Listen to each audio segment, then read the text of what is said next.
Good afternoon, race fans. It's been a while. I've been ill this week, as you may or may not know. Yeah, really ill. Not been the greatest of weeks for me health-wise. But I did make an attempt on Thursday to have a go, but I just didn't have the energy. Yeah, I'm feeling more up to it today, although quite daunted by this. I've done one lap today in the Supra, and I've realised that it's beyond me, that car. I can't get the back end to stay at the back. So I'm going to go with, I was going to go with the Alpha 4C because I really enjoyed that car. However, I'm acutely aware that in a straight line, it's useless, is for want of a better expression, particularly here at Bathurst where you kind of need a bit of straight line speed for the Conrod and of course up the hill towards the mountain. So I'm going to, probably against my better judgment, I'm going to have a crack with the Ferrari 458. I'm going to put some time in. Now, I did do some brief qualifying earlier this week and got a 209. Yeah, and then obviously realised that I wasn't up to it. I think I did about 3 laps for 209. I can't remember what car I did it in. All I know is I got a 209. So I'm going to do a qualifying lap. I've not driven this car today, so who knows? This could go very well. It could go horribly wrong. We are about to find out, of course. Right, so let's. There's no point looking at the ranking board. I'm nowhere near those times at the moment. Probably unlikely to get anywhere near that top 10 of this week, I think. I do like Bathurst, but I'm not particularly quick around here at all, unless it's GR4. I think I tend to perform better in GR4, but I haven't got time to really learn trial mounting that well. So let's do a quality lap, shall we?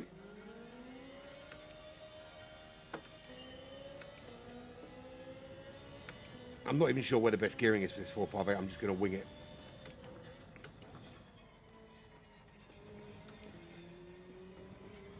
Not the greatest of starts.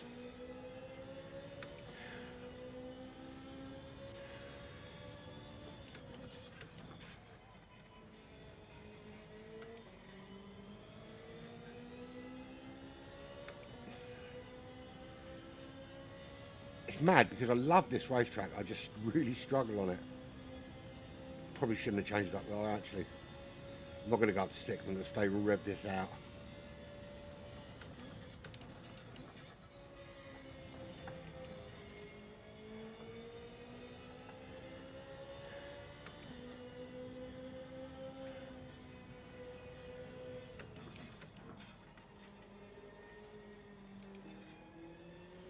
A little bit slow through there.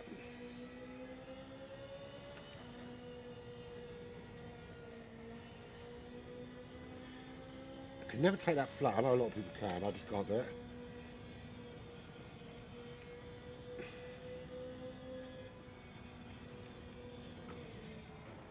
It's not a good qualifying lap if you're going to do that.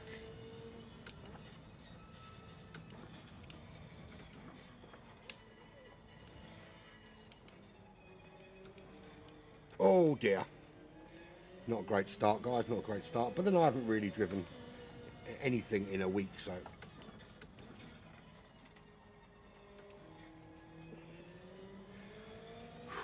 Not a great start. But listen, the one good thing about this is that I always aim for improvement. So start badly, I say, and then things can only get better, can't they? If you are watching for the first time, this is an incredibly bang average driver, below average driver, trying to become average. Well, I didn't even make it round for that lap, so. Just as well, really, because it was not going to be quicker than the 209. Right. Okay, here rears its ugly head about matching.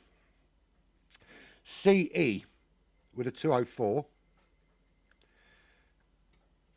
CS. Actually, there's a few other people with 209s. Oh no, this guy's done a 216. I feel a bit better now. But a lot of work to do. But if you look at the top 5, all 205, 4 seconds quicker than the guy in 14th.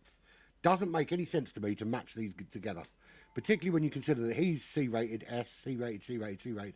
I think if you haven't got an S, you can't race with people that are S. Full stop, because it just goes to show the level of mentality of you. So you basically your crash or die mentality. Because I haven't dropped below S once since I stopped retaliating on people.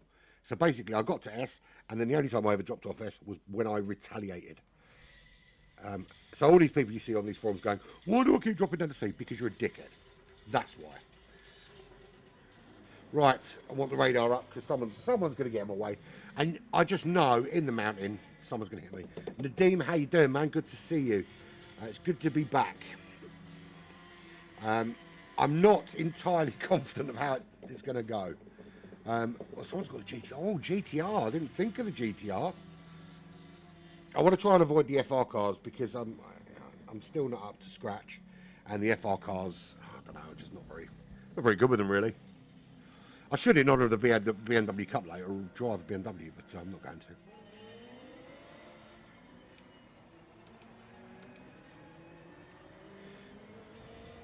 Oh, there's Porsche gone. I did consider the Porsche 911 actually, but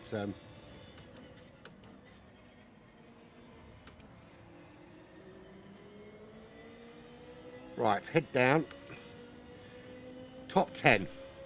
That's my aim. If I can avoid incidents, I'd like to get in the top 10.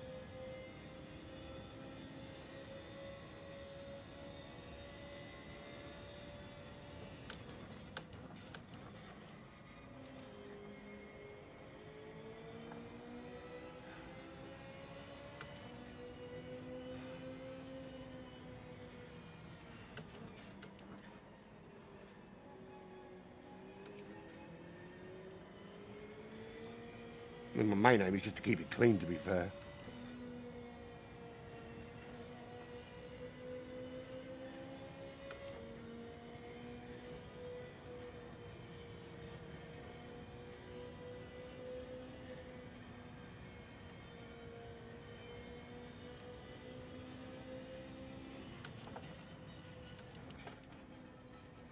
Oh, that's not a good start. Ooh. Yeah, not a great start there. Need to remember to come through there. You can't really brake that hard through there because it just the change of direction doesn't like it. Yeah, I think Nadeem, I think the biggest problem isn't going to be other people today. I think it's going to be my lack of talent. And to be fair, all the drivers around me are all S. It's the guys up front, and I don't think, at least at this stage, I'll be challenging the guys out front. Got a really good run on this Porsche here, but unfortunately,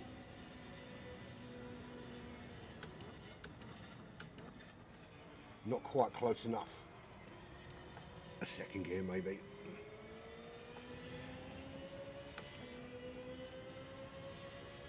Yeah, no, it is a hard track, you're right. But I do enjoy it. I love it. I know it quite well. I certainly know it better than No Trial Mountain, so that's kind of what I'm basing this decision on. Plus, it's short races. I don't have to worry about fuel consumption, all that kind of palaver. If I'd had all week, I probably would have spent some time on Trial Mountain. I did also actually consider doing the Toyota Gazoo Racing today, but I genuinely haven't done more than 5 laps around Grand Valley since it's come out. I'm not a fan of the track, so I haven't really put the time in.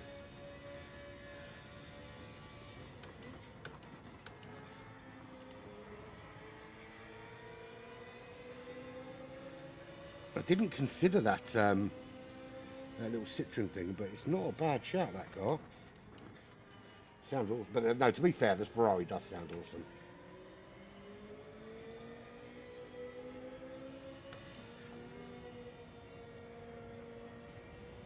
I need to try and keep this clean.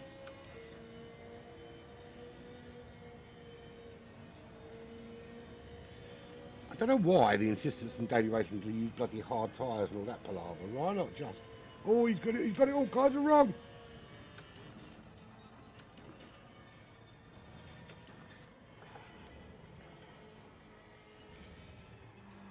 No, no, no. I don't understand what happened there. I don't understand why the front end was lost there. I wasn't braking. I wasn't accelerating. Man, this Ferrari's twitchy. I have a feeling I'm going to be struggling through the mountain here.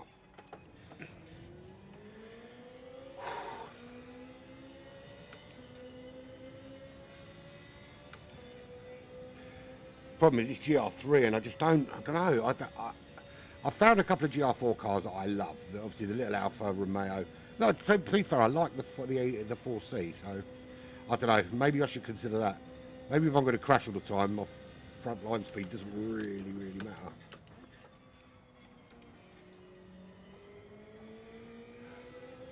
So I think top 10's out of the question here. I think I need to just focus on seeing if I can get a couple of laps without binning it.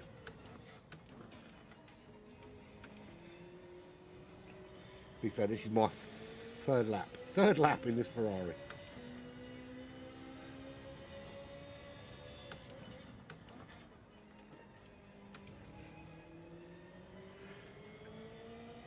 Yeah, I think I need to. That's the thing, is I'm coming, you know, for the rest of them I've been chucking in some laps sort of Monday, Tuesday, nice and early, and kind of I've got the same learning curve as everyone else. But here I'm jumping in almost a week after everybody else has had a chance to have a little go. So people have got their tactics down, they've got their lines down, they've put their laps in. So it's going to be a lot harder. So a little hit to my DR today wouldn't go amiss, to be fair.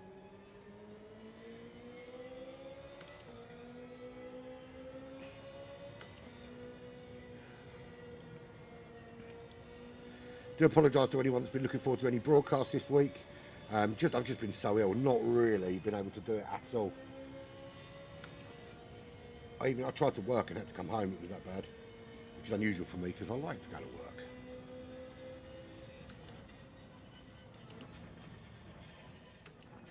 That was an interesting interpretation of track limits. I'm really struggling there.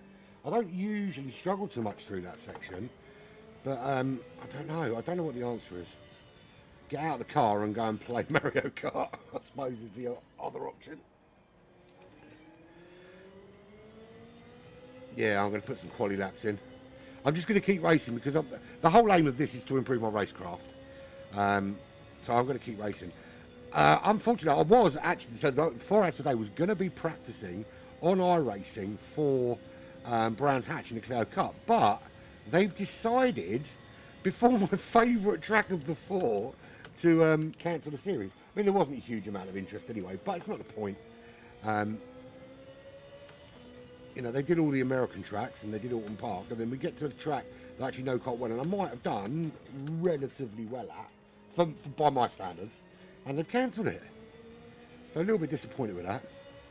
Particularly as well, of course, because, you know, there's money involved with iRacing, paying for tracks and stuff, so is what it is. Right, anyway, that was better. But I need to get through this mountain safely somehow.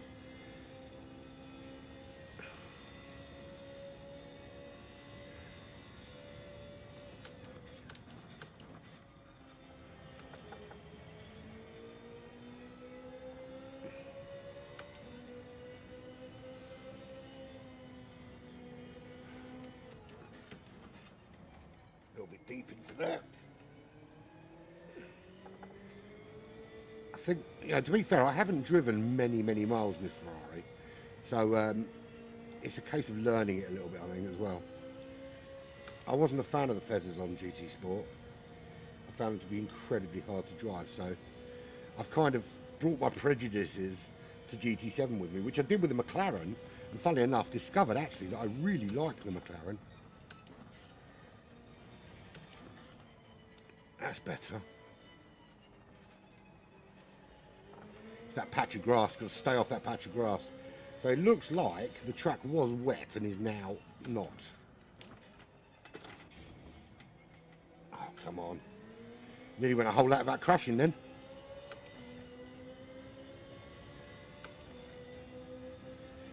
Don't know why I've got the radar on, it's not like I'm driving near anybody.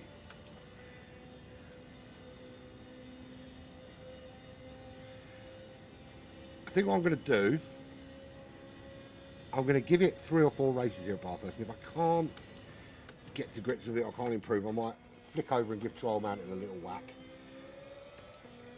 and then make a judgment, because I want to enjoy it.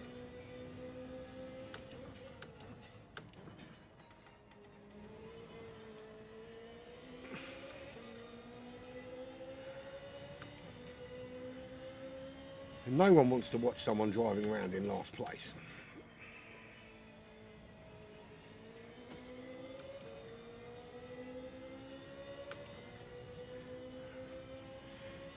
Okay.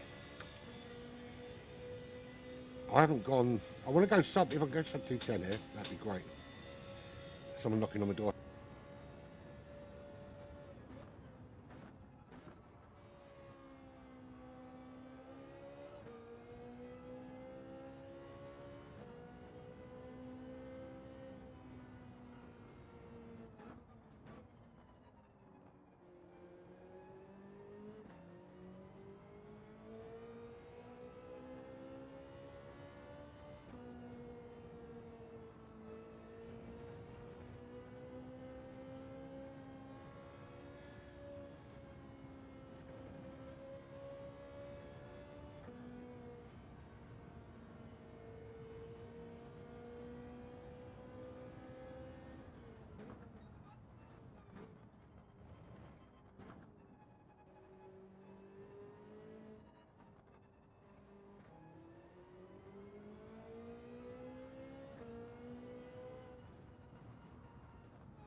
Not a great start. Not a great start at all, but something to build on. That last lap wasn't awful. Back in a sec, 'cause I've got someone at my door.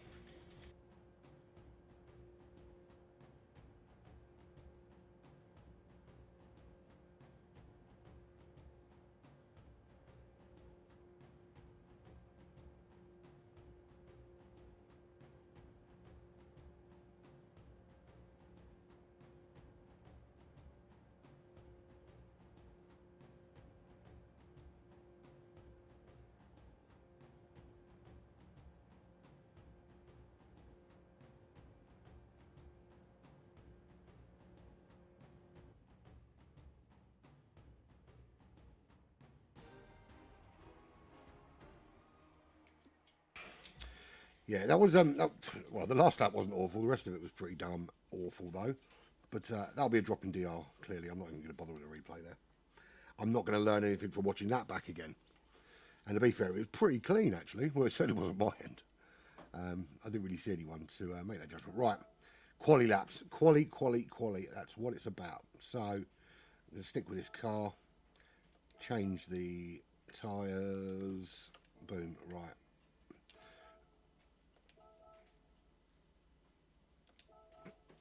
Couple of quali laps in, see what I can do. See if I can improve on that 209 for a start.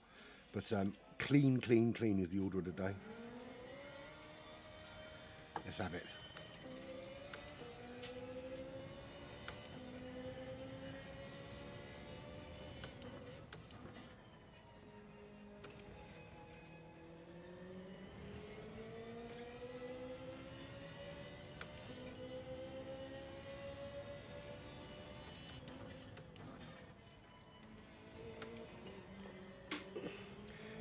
Nearly lost the back end of the car then. Held that.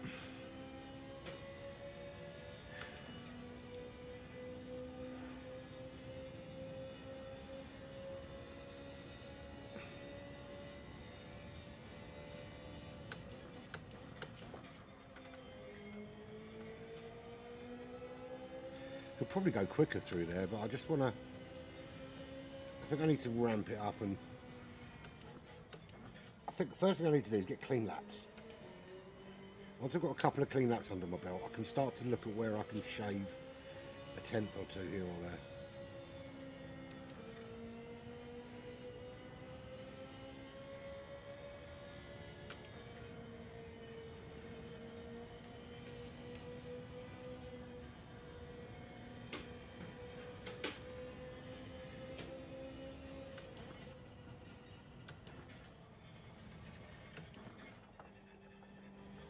Right here, don't cut the grass, because that's killer, that.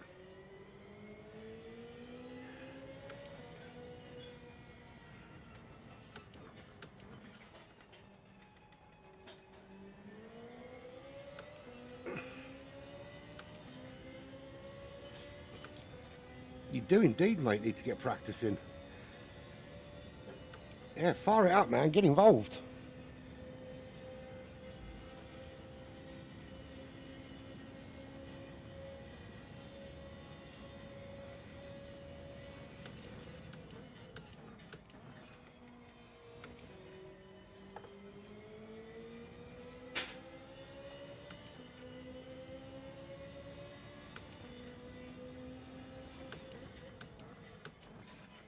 What, on a daily basis?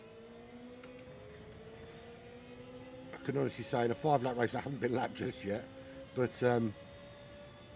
it's been known to happen on a regular basis. 2:10.7.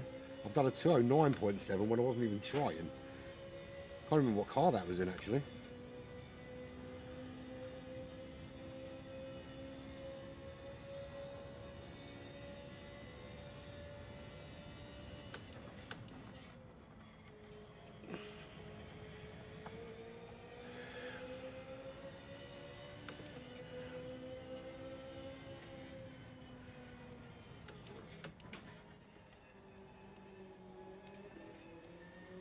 That really annoys me. Get overtaken by myself, although to be fair, I've addressed that issue already.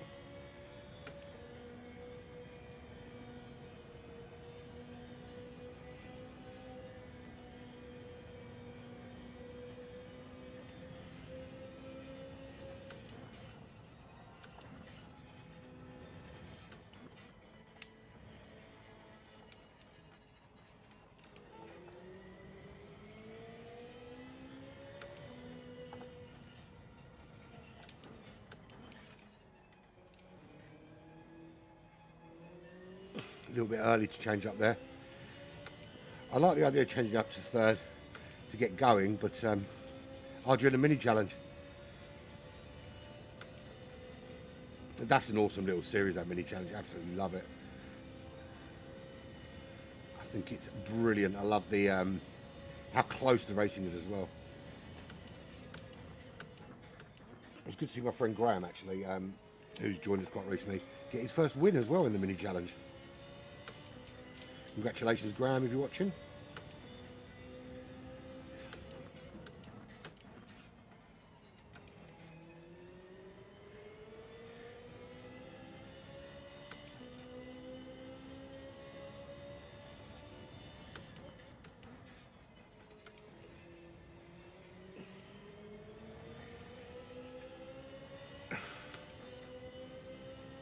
Yeah, it takes a bit of time to get your eye back in. I mean, I remember when I first went on a wheel, I was absolutely hopeless. I think I lost about 2 or 3 seconds a lap. Now I can't drive on a controller at all.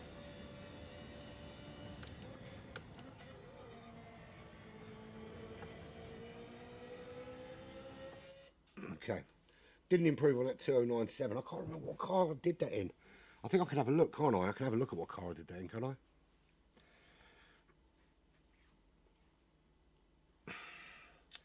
Now, do I give the Supra? No, I'm not going to go with an FR here. I can't do it. What cars is there? A lot of people using the 911 actually, which is not a bad shout. And the Tenza as well. Tenza's a pretty decent car. I'll see how I get on with this Ferrari here, and then I might, for qualifying, give give the 911 a crack. To be fair, I mean, some people are always quicker on a controller. It's just the way some people are. But I think overall, I think if you spend time on the wheel, you will improve. Yeah, it's a difference in the way that you control it and the way that you feather the throttle and the brakes and all that kind of thing. So, yeah, I mean, overall, I would say the wheel is definitely faster than a controller. But then the quality of the wheel obviously makes a difference as well. I'm not in the budget for a Fanatec. I don't race enough to justify that kind of cost. But I imagine I could probably, after a few weeks on a Fanatec, shave some time off, just because you've got the extra control and the extra feedback and everything coming through the wheel. The brake mod on my G29 is sufficient, and yeah, it is much more fun. Of course, it's much more immersive. And here lies the argument: if you wanted it that immersive, you'd have VR, and you wouldn't have the lines on. Well, tough. I'm not spending 500 quid on virtual reality for this because it's just not worth it. Unless, of course, Sony want to send me VR to do a little test and then... Oh, do you know what? I think the G29 is a good, solid wheel. If you get the brake mod upgrade, like I've got, it makes a massive difference. You know, it's like a brand new wheel for 60 quid.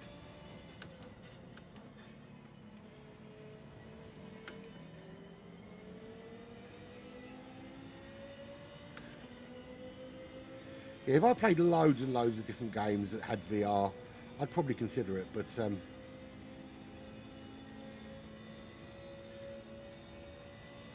yeah, I don't see the, you know, the cost comes down a couple of hundred quid, it suddenly becomes worth it, but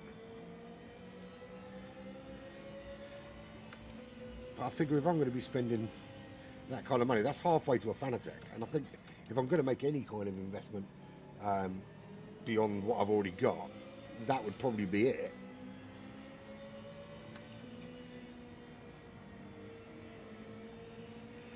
Okay, it's a bit congested here going into the mountain. That means there's always the opportunity for someone to die. Slow me right up though, these guys. Which is, I suppose, good to see. The fact the cars in front of me are holding me up is not awful. Oh, you absolute melt. What a stupid git. Well, you can't see the traffic in front of me. That is a case of someone not actually looking and seeing what's going on around him. Because if you can see the cars ahead, you know I can't go through there any quicker.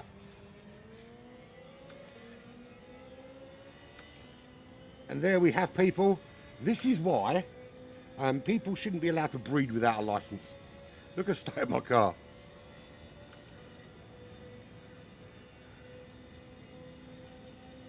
And Miguel to kill you. What? Yeah, he did try and kill me.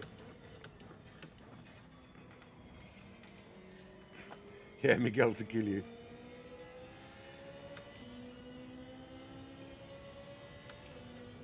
Oh. Not able to capitalise on the back of that barrel at the moment.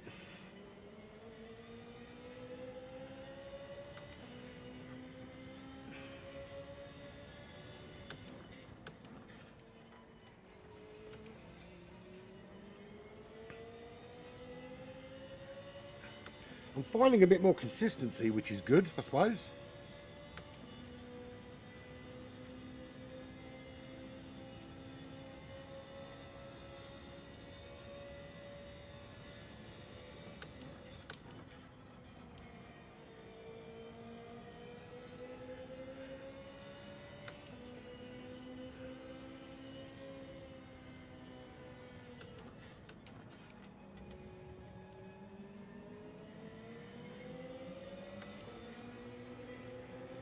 Not quite close enough to capitalise on the fact he was ghosted.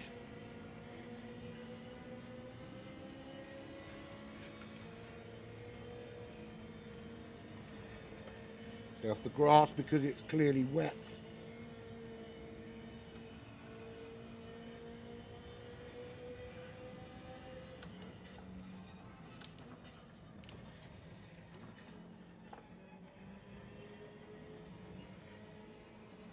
See? Grass is wet. As soon as you touch that grass. It's such a nightmare to get turned around here. Oh, what an awful place to... Ah, wrong gear. Yeah, so the grass here, very wet. As soon as you touch it, which is kind of stupid. What's the point in having a dry track with wet edges? Well, I suppose it's what it is, isn't it? Okay, now I've really got some freaking work to do.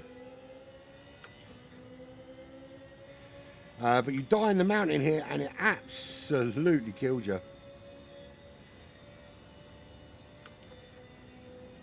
It's so narrow, it's so difficult to turn around. But I want to get back to 14th.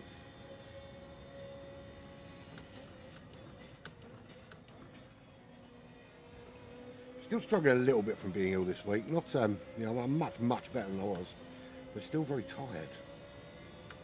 But then it takes it out of you, doesn't it?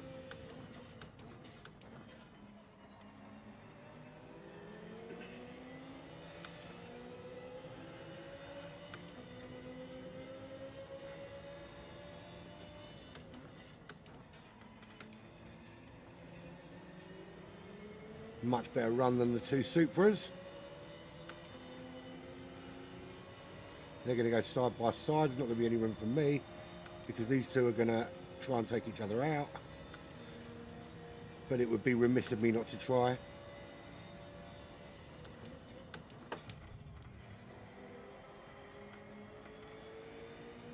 Bumpy, bumpy.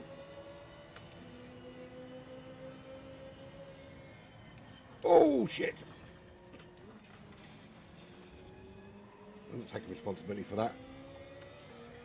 Oh, that is awful, awful penalty.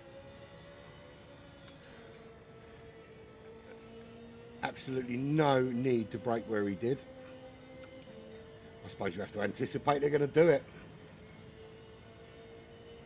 So that's going to absolutely murder me, isn't it, on the Conrod?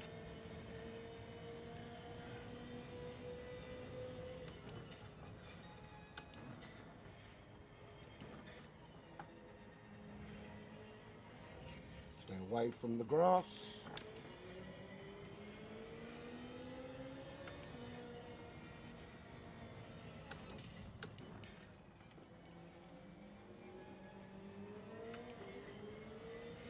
Right, they're both going to come streaming past me with a penalty. So I'm going to stay over on this left-hand side. Afternoon, mate.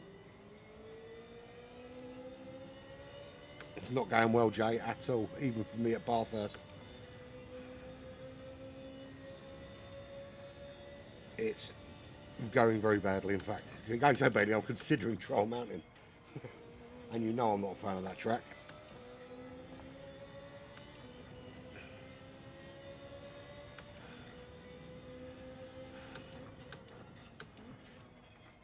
Right. I'm definitely faster than these two, so I've just got to not get a stupid fucking penalty. Oh, 3 weeks. It feels like it, doesn't it? It feels like 3 weeks, yeah.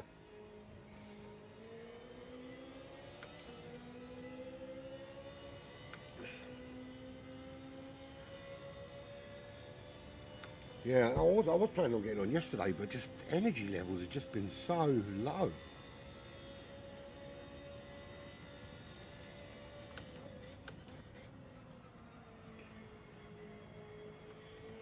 Miguel Tiquillo is gone.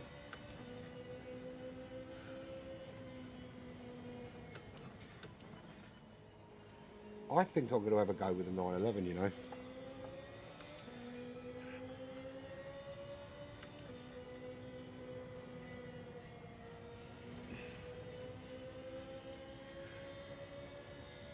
Can't be much worse than this, can it?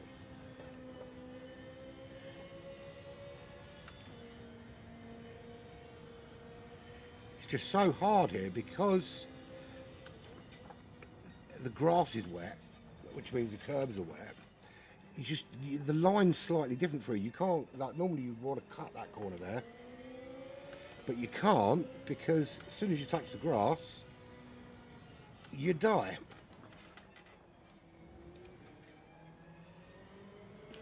Right, I've got the rest of this lap and one more lap to make up 3.2 seconds on this Supra and finish one place above where I started.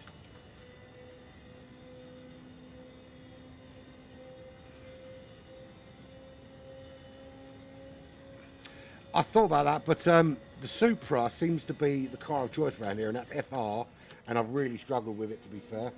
Well, I mean, I haven't done a huge amount of laps, but I think the problem is because I'm kind of 5 days behind, 6 days behind everyone else. I'm still not 100%, and I'm rubbish.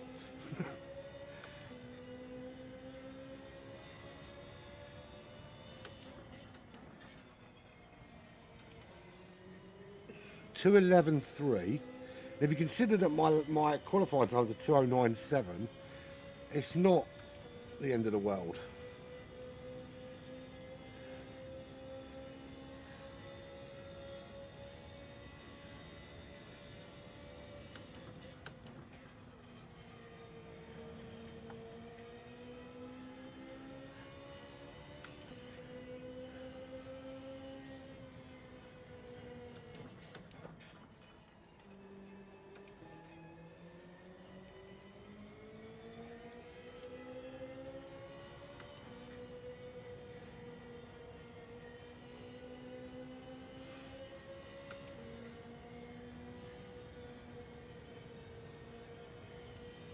Doesn't look like I'm going to catch this guy. He suddenly found some pace from somewhere.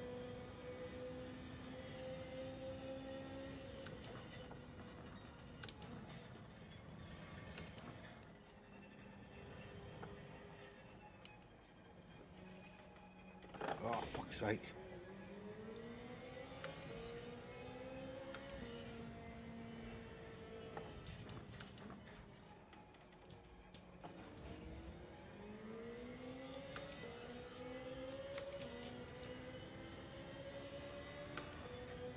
I'm going to try a different car and give it one more go, and I think I'm going to flick over to Trial Mountain. I have a feeling I might have some more luck over there.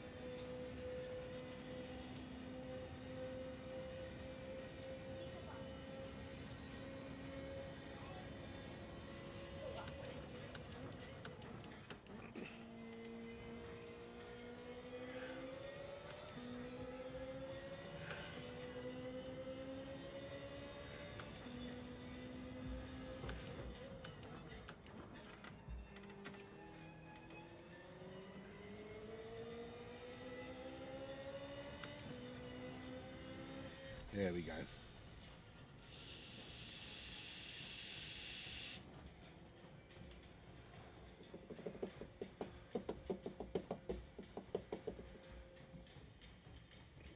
Do you know what? I think the problem here, Jay, is that essentially the track, you can see the track is greasy, so it's obviously the other side of some rain, and they've set it up so that the track itself is dry, but everything else is absolutely soaking wet.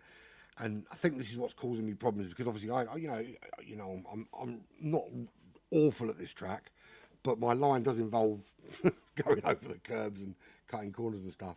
So it's kind of like learning a whole new line and a whole new car and all sorts of manner of craziness. Right, okay, going to give this another crack, but I'm going to change my car because I'm not comfortable in that. I'm tempted to go with the Alpha 4C. I like that car, but I'm not going to. I'm going to. Where is it? I'm going to 911 it.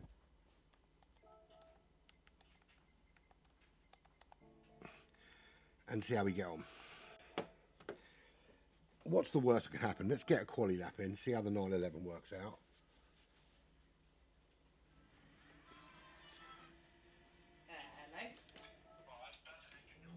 Hello. Right, here we go.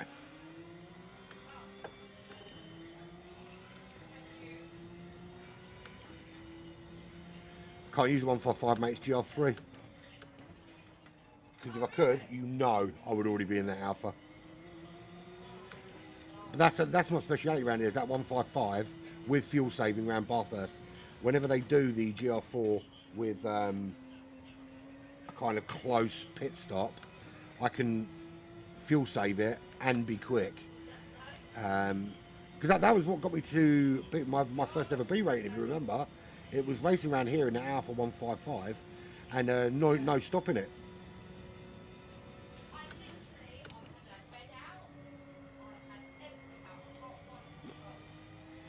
Right, so that's the second gear corner, I think, in this 911.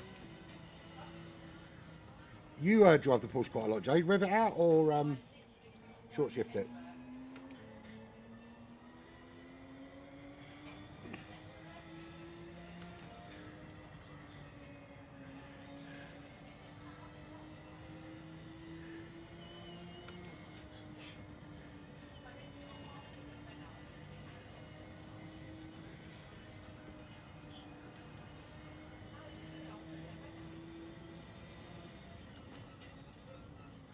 That went horribly, horribly wrong.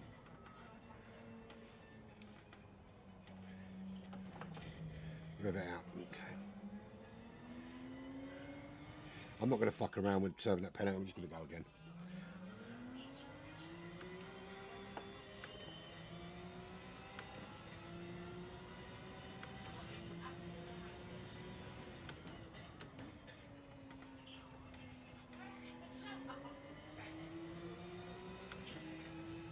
Let's try both. Let's rev this out this lap. See if I can get a clean lap in.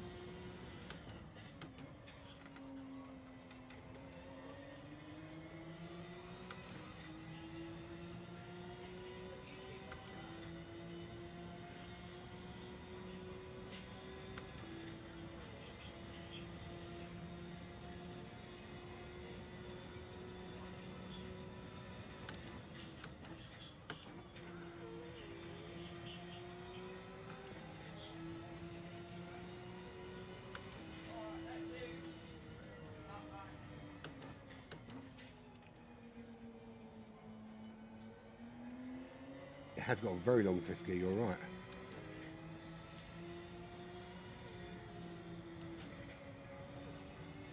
Don't buy me a washing machine.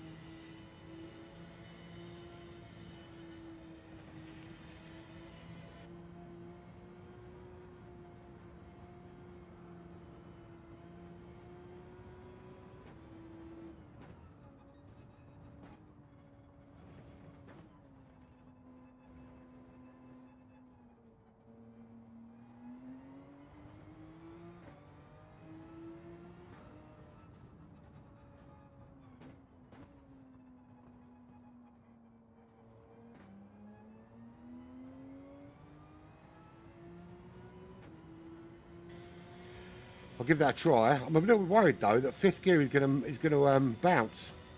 I'm gonna stay in it, but I've got a feeling down this straight it's gonna bounce. Yeah, it does. It bounces, mate. I'm gonna have to change up eventually.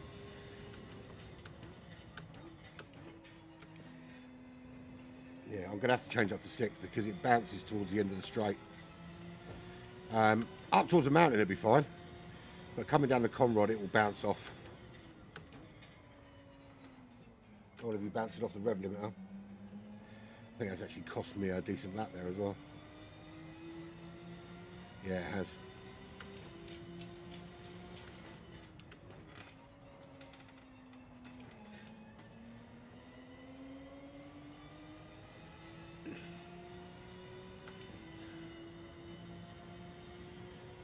Yeah. Thanks, Bob. Just literally just discovered that. I thought that was the case, but yeah. I had to give it a try though.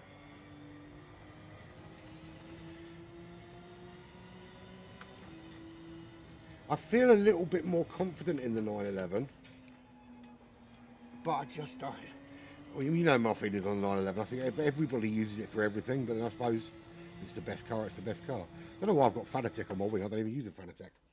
I do have to update this livery actually. This is a very old. I think this is the old GT Champions livery. To be fair, or is it Porsche Cup livery? Can't remember. I think it's the GT Champions Porsche Cup livery. Right. 2097 is my best time. And ironically, I set that time in a car. I can't remember what car it was. I did it earlier in the week when I thought I was feeling better. It turns out I wasn't. Yeah, I don't even know what car. I have a feeling actually I set that in the AMG Mercedes, which it would be insane around here because it's the size of a freaking bus.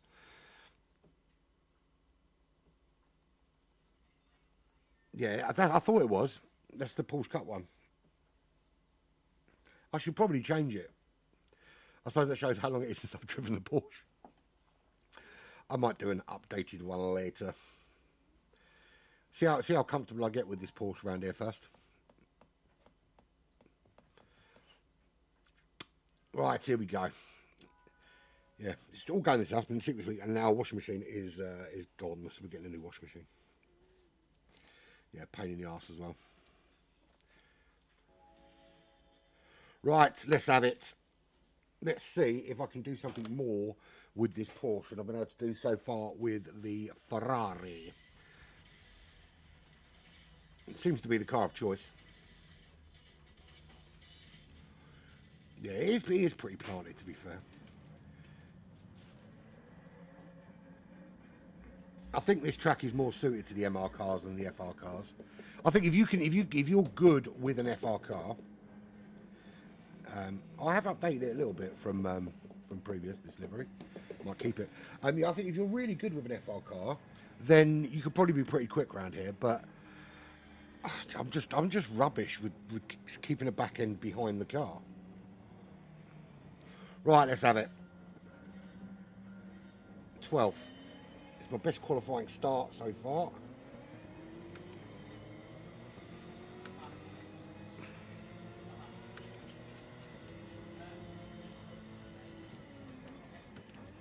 Oh, thank you very much for that, you fucking knobhead.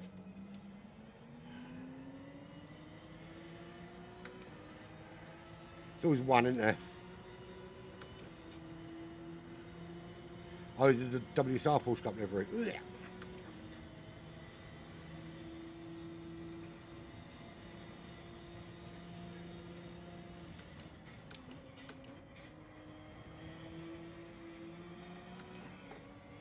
A bit twitchy there.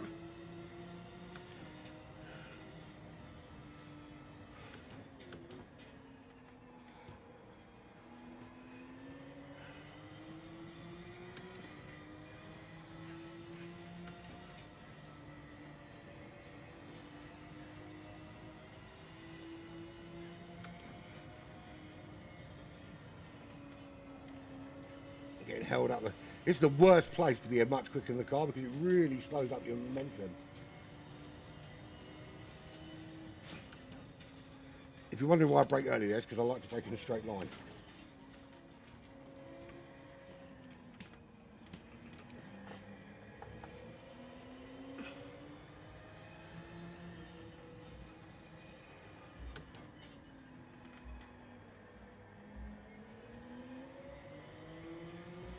I was watching a video while I was sick actually. It's from the 1980s in a Ford, Porsche, in a Ford Cosworth around here. It was absolutely mental. The guy was so quick. It was just on the raggedy edge. The car was like on two wheels half the time. It was mental.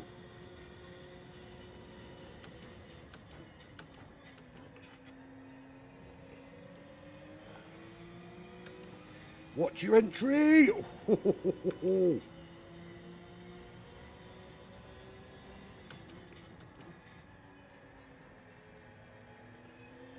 I'm feeling quite confident in this 911, and I'm actually feeling that I could potentially get in the top 10 here.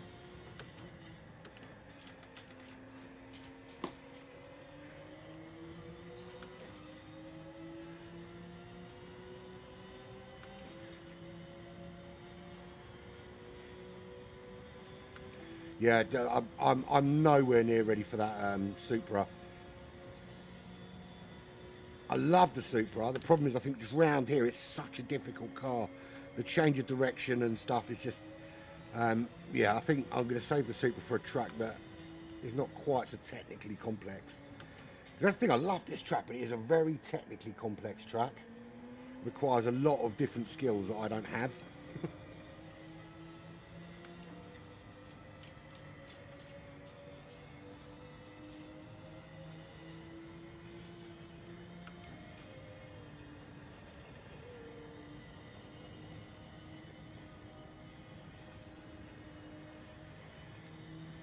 come on.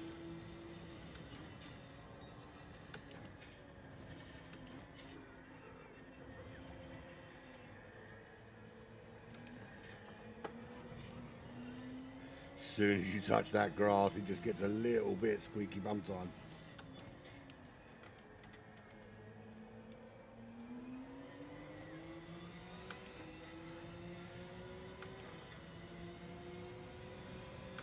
I can see some cars. I can see my target up ahead.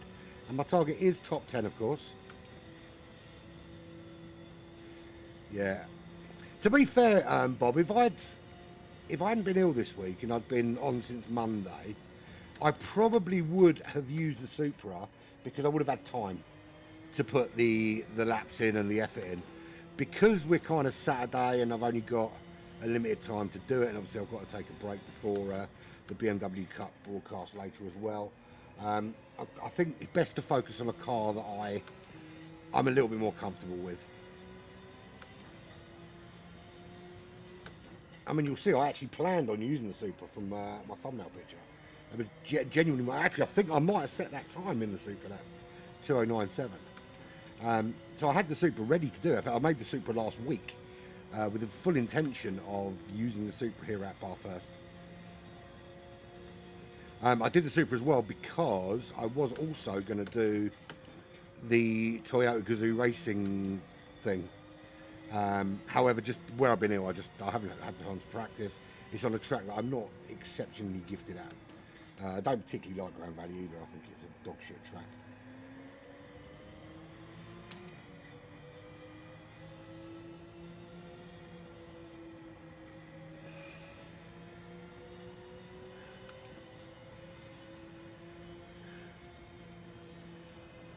So I was just trying to concentrate through the...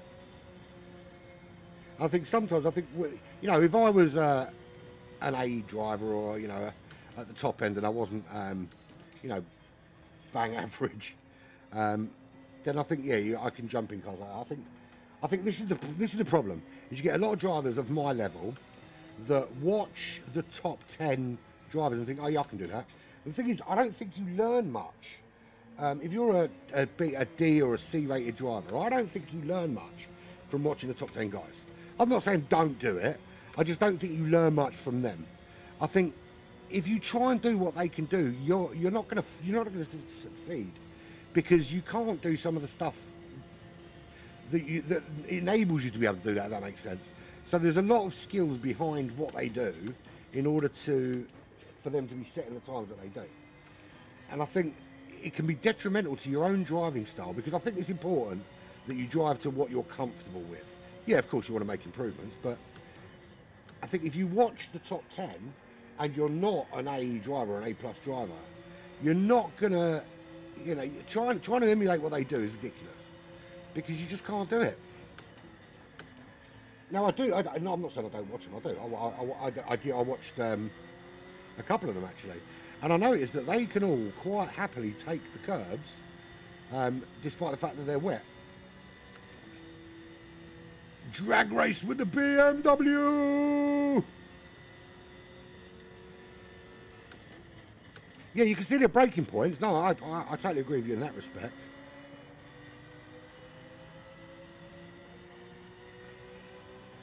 But I think the problem is with their braking points is some of them can brake so much earlier than you think is feasible.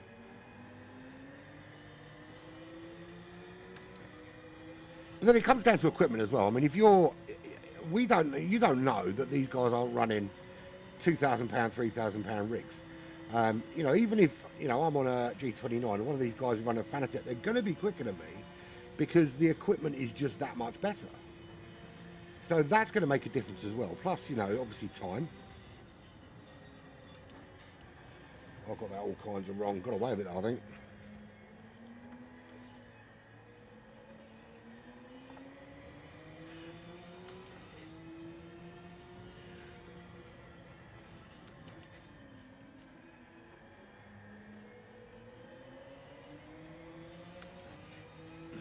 I admire your optimism, Jay.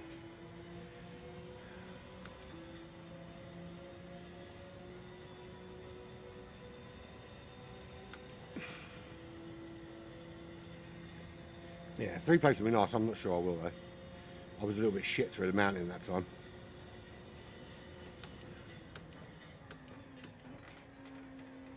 I think my best hope of gaining a couple more places is if these guys have a little crash. But my aim was top 10, and it's not a bad start.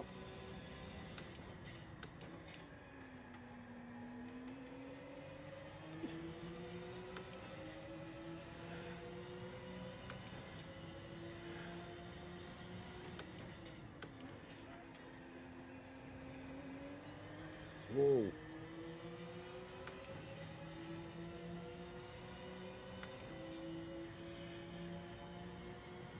Yeah, see, they've got the Thrustmasters. The thing is, it's not just the wheel and pedals as well. It's the seat, it's the whole setup, the whole shebang. Um, at the end of the day, I'm on a G29 with the brake mod, sitting at a antique Victorian writing desk, which has been modified to have the steering wheel and all that on it. With a screen to my left and my keyboard underneath my steering wheel, and it's kind of an odd setup. I don't have it as two separate things. I know a lot of people that broadcast do both. Commentator broadcasters tend to have a kind of setup for racing and a setup for broadcasting. Mine is one big mash of equipment, surrounded by 3 fans as well, because obviously it's pretty darn hot.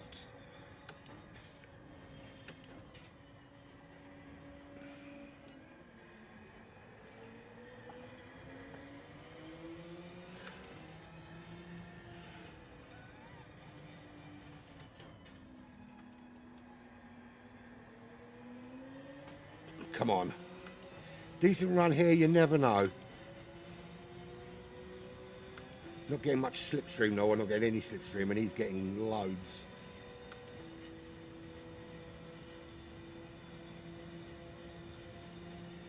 It's my fastest lap so far. I'll take that all day long. Oh, he's gone deep, he's gone deep. Thank you very much. I'll take that.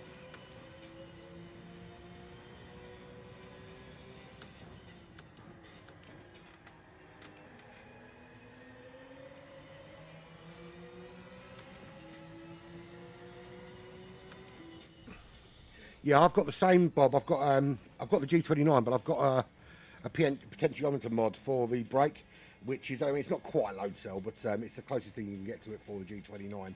And to be fair, it turned an entry level wheel into a half decent mid range product. Yeah, I know I don't get huge feedback through the steering wheel, but yeah, I'm gonna do a couple more, Jay. I want to try and get my ore back in, but you're doing some BMW practice, aren't you? At Deep Forest, aren't you? So I'll jump on in a bit and come and join you for that. I just hate the BMW. I hate it. I can't drive it, Jay. I can't drive.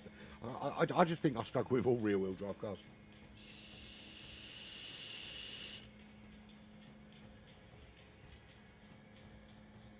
Right, so yeah, I felt more comfortable there in that 911, so I'm going to go again. I'm not going to switch to trial mounting as I threatened, because it's not awful. Yeah, no, for 60 quid, mate, they're not. It's not bad. It's a pain in the ass, got for yourself, but it's not actually that complicated a job to do. And because you've got the difference in the springs and the spacers and all that. I bought 2 different springs and I bought 3 different spacers, and then I tried them all before I found the one I was most comfortable with, and it made a massive difference. Not at first. At first, it was an absolute nightmare, but it did make a massive difference. I'm going to save that because I did a lap there I was quite pleased with. Right. Exit. So it's actually been relatively clean, surprisingly. I thought it was going to be a crash fest through the mountain, but actually it's been all right today. So, right. Yeah, right, so I really wish the tyres you last used just stay on the car. It's quite a simple piece of coding, really, isn't it? It's not complicated. Right, enter with my current car, and I want to get a quali lap in. I hate when I get that little circly of death. I don't know. I'm putting that my little overlay thingy for me wing mirror for me mirror. Right, qualifying time trial. Let's put me overlay on there. Do check us out on the socials. I know I haven't been updating them. I will get round to it. Right. I want to quick look at the ranking board because I want to find myself a target. Bloody hell, when did Renegade get that fast? That's in the Genesis X. Renegade got speedy. Willard, we know he's relatively quick, bend it.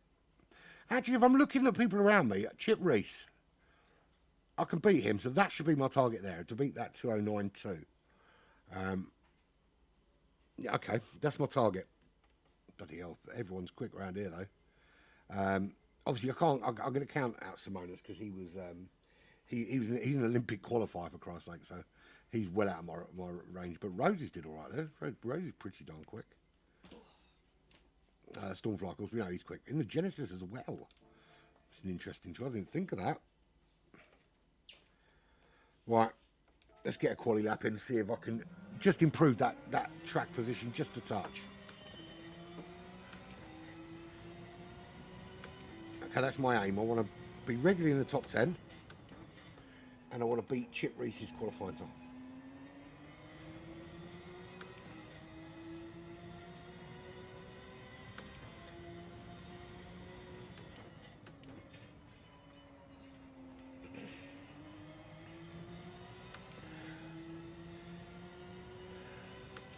Yeah, good luck, Bob. Have a great day, mate, and I'll catch up with you later.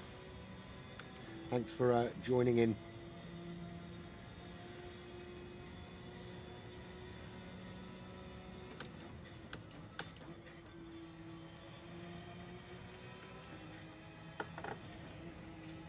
Catching them all there doesn't help.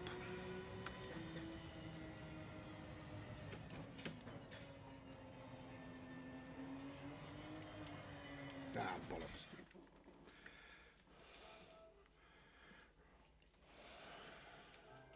Right. I don't know why I exited. I didn't mean to do that. I should just have restarted. That's what I meant to do was restart. Right, okay. I haven't got enough time to get a lap in now anyway. I should have just carried on.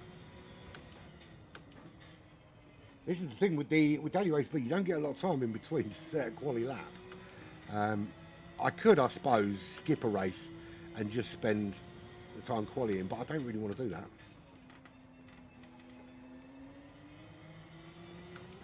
My aim is racecraft at the moment. That's what I'm aiming to improve. So this is why I'm doing this, is to improve my racecraft and my ability to consistency.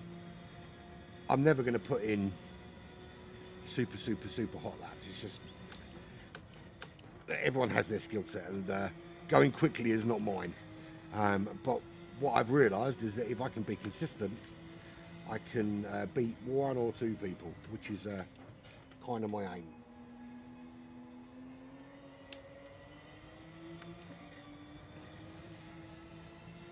Very twitchy, the back of this Porsche, isn't it?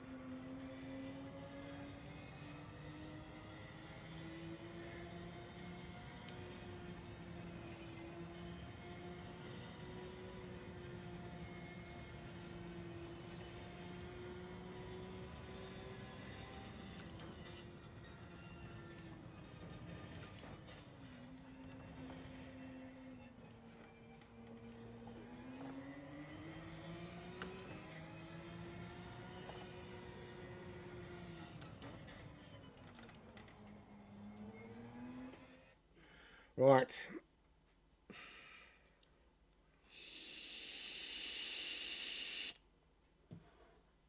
Well, it's probably more about the fact that I'm losing DR than getting quicker, because obviously I haven't improved on that time. But the lobbies are looking a little bit more my level now.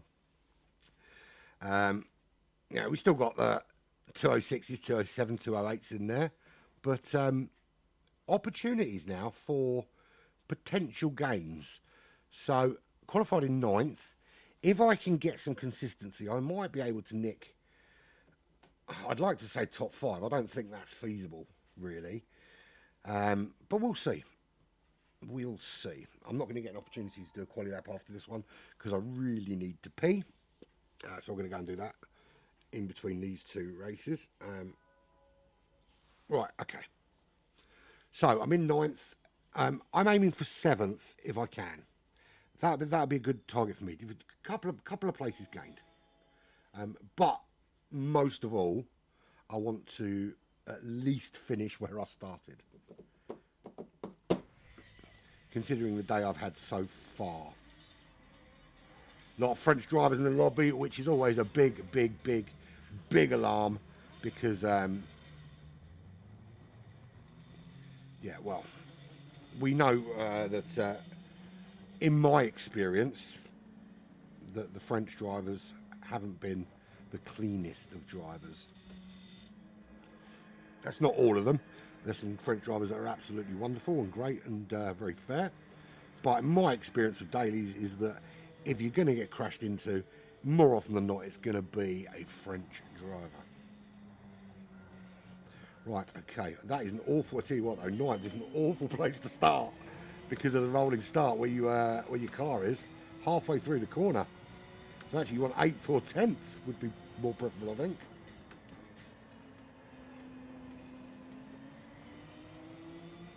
But considering that Atenza, I do like the Atenza. It's not a bad car. But I did all right out of there. The guy in 10th didn't get the jump.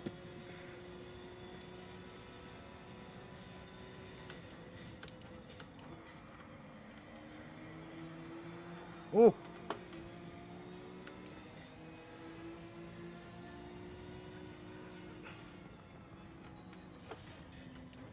I didn't mean to hit the wall there, but it was getting very... I was trying to stay kind of wide of any potential issues.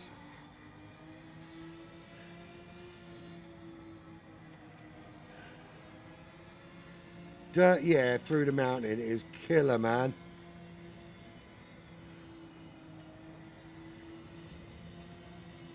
Just got to keep backing off because you don't want to fly into them. There's no way to overtake.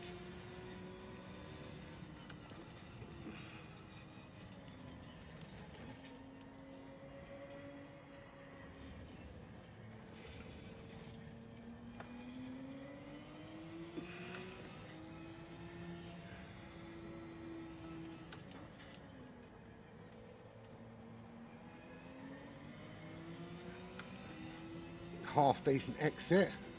I've got it looks like a BMW behind me,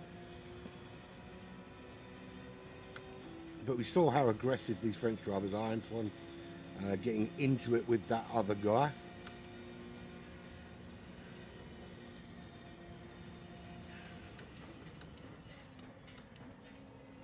Oh, he's coming up the inside.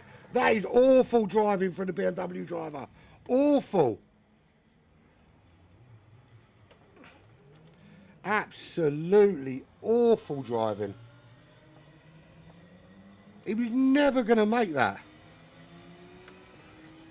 Absolutely never going to make that overtake. What was he thinking?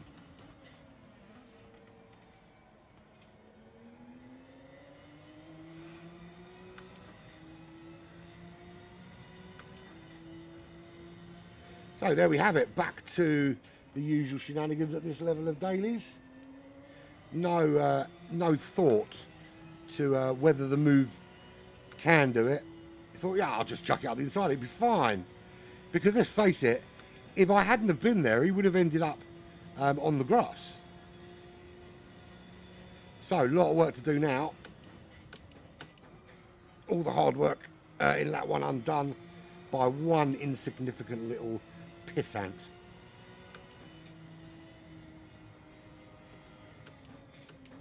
But unfortunately, I think we just have to be philosophical and say it's unfortunately the nature of the beast here in the dailies.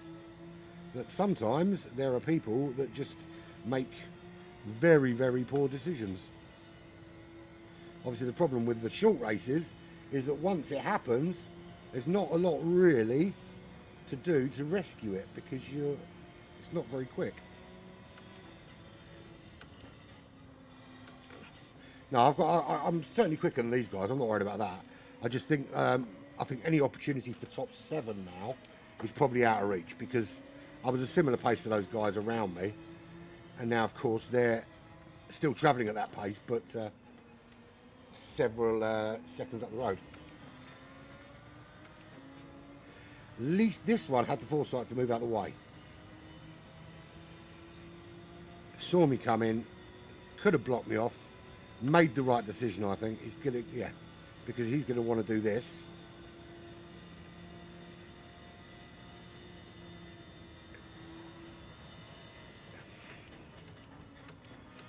Silly of me to try and defend that at that stage. Give me a little nudge, go on.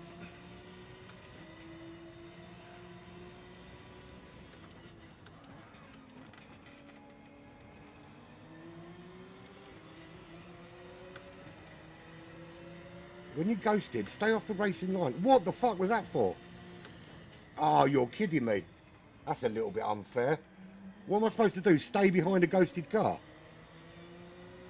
Now that's a fucking stupid penalty because the car's ghosted.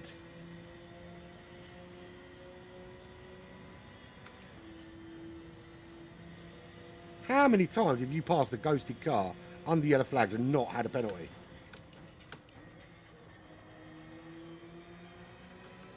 I suppose I can't pass him either. Oh no, that's alright, okay.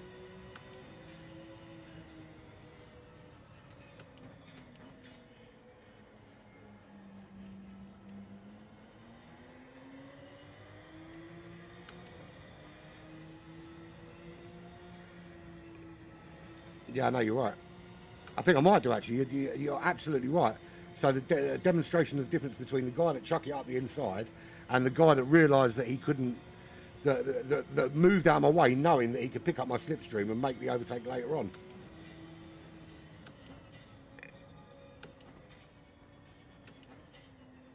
Good idea, Jay. I knew there was a reason I kept you alive. Right, I'm 8th, but it's not going to last long because obviously I've got this stupid 3-second penalty. And a 3-second penalty here on Conrod might as well be 20 seconds. It is absolutely brutal.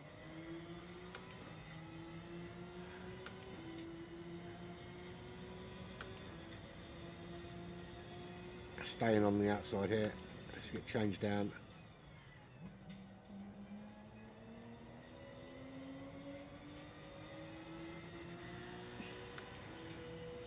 Tell you what, it's risky coming at speed behind someone that served the penalty and then ghosting out. Whoa!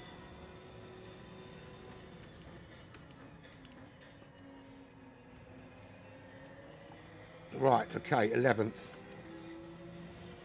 Alright, I'll come and join you. I might come and join you actually. Let me do a few races and I'll come and join you. Okay, I think I can get these guys.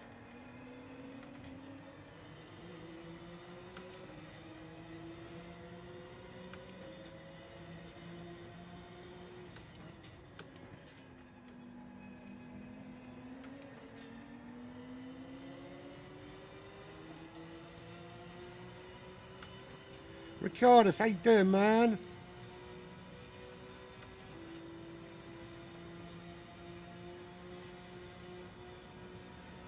Under braking, balls of steel. Oh, how'd you like them apples, baby?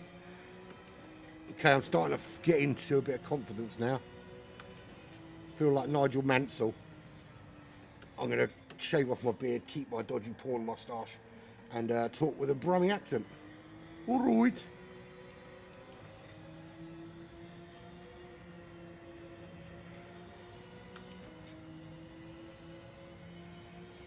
Oh, we're at 4. I've got one lap left after this. Oh, he's clipped the wall. He's only gone and clipped the wall ahead of me. These two are duking it out. Be careful, your re-entry.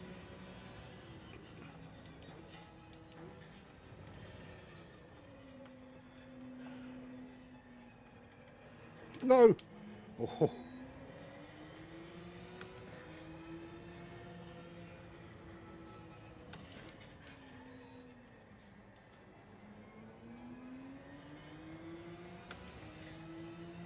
That was a really good exit, Andy. Really good exit, my friend. Don't know if I'm close enough to do anything about it, but it was a good exit. Weaving's pointless.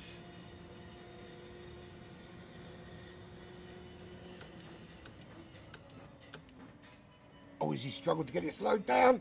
Stay ghosted, please. Okay, 8th. 15 seconds to Antoine, the Frenchman, who I probably would have beaten had I not been absolutely melted earlier on. But it is what it is. Is what it is.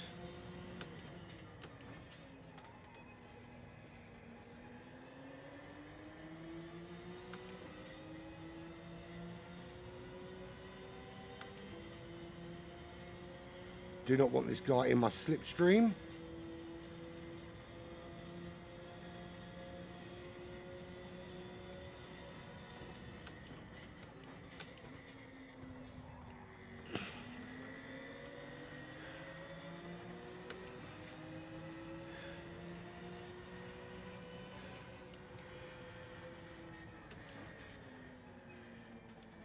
He gave it a little college try, didn't he? Little college try to fling me into the wall. That didn't go too well. This guy's my next target now. He got a great run of slipstream off the Porsche, to be fair, and then used the Porsche to slow down. And somehow got away with it.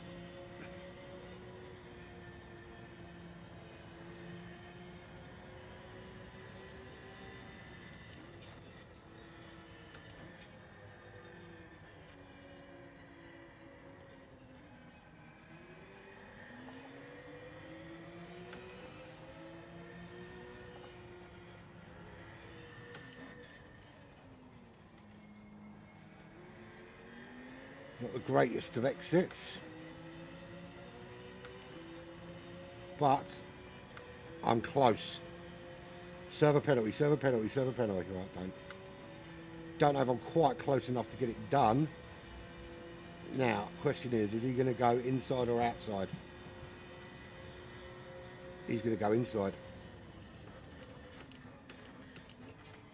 Oh, went a little bit deep.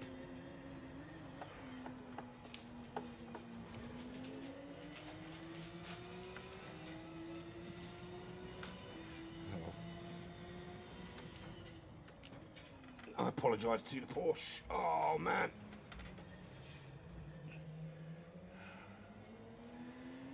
Don't know what happened to him. He disappeared. All right, 9th. That's where I started. There we go. All right, I really need to pee.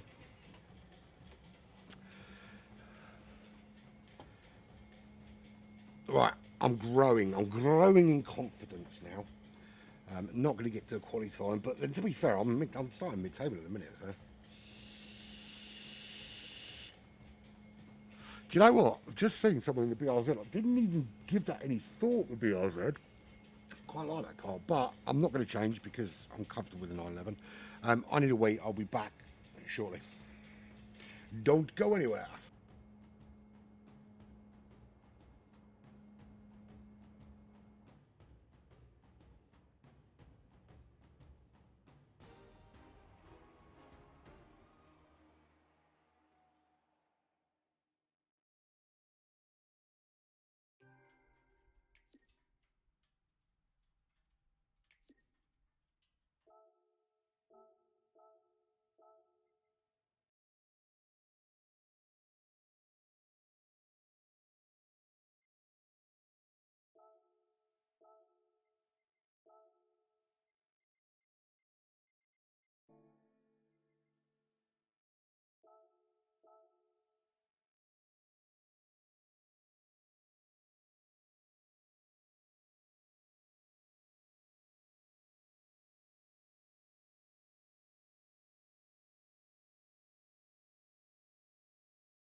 I have returned. Right. Wrong buttons. Playing with the stream deck, getting it all kinds of wrong. Right, okay. I ain't got time for qualifying. I'm not going to. But we'll see how we get on.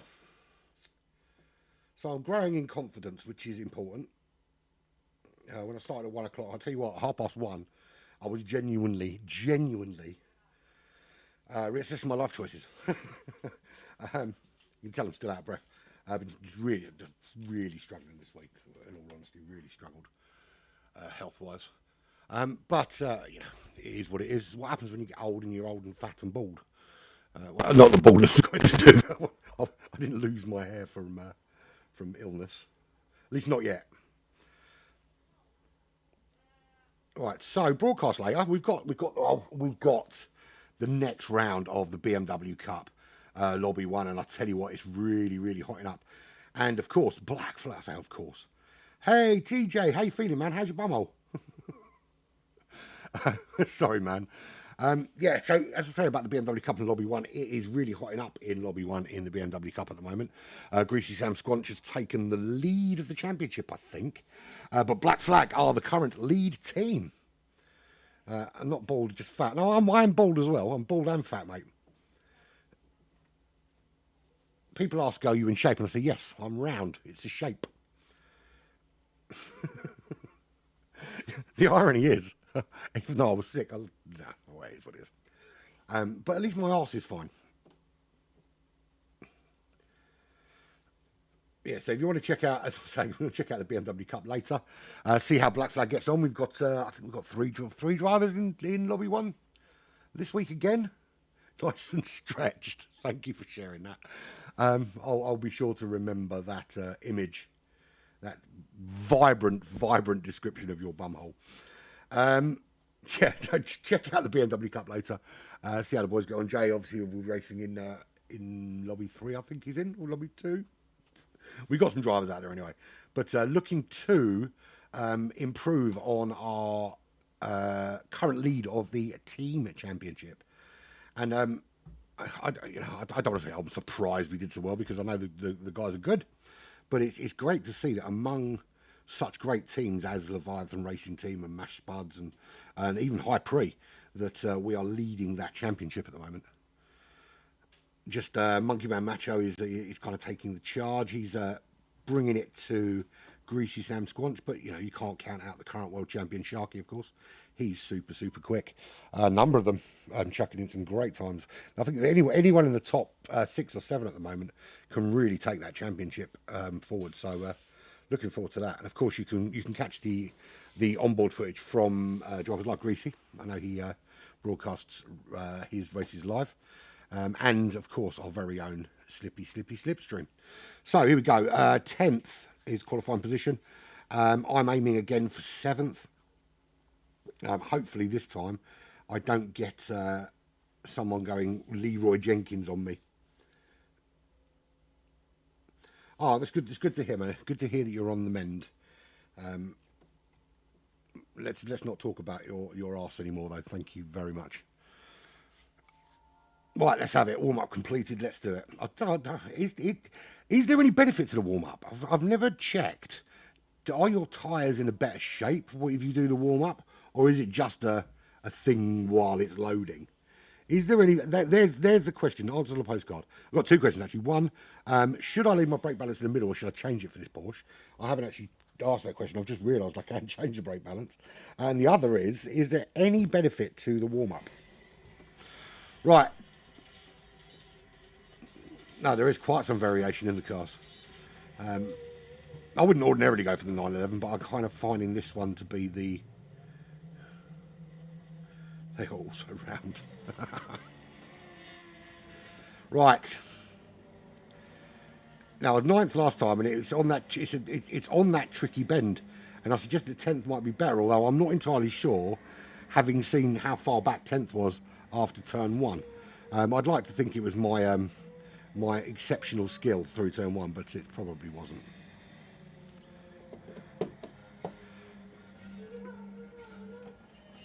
Actually, 10th might be just as bad as 9th.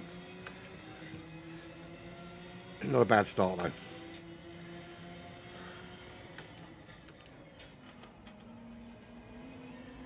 Oh, luckily the car's behind, although they're going to have a run on me now.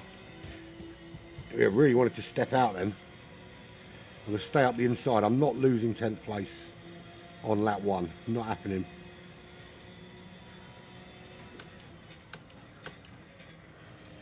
Had I been closer, I might have gained that position. I did anyway. There we go.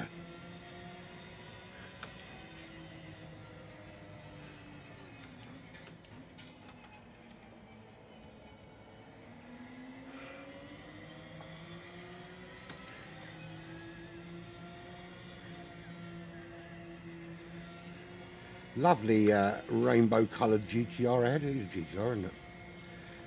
LGBTQ plus or whatever it is now.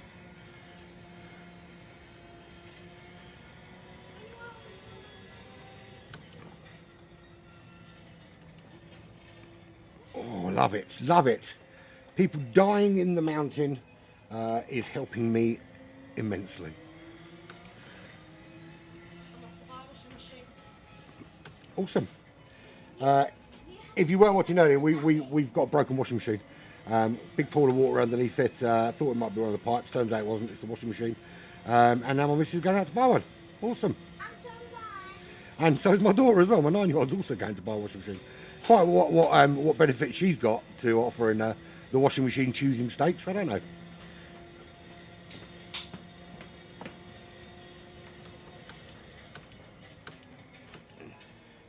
I am acutely aware that I don't have any of the tools to fit a washing machine, of course. My brother's taking me. Yeah, I know, but I don't have the tools to fit the washing machine. They're on site. Charlene's. I'm going to get her. Can I? Apparently I'm going to get my tools so I can fit the washing machine.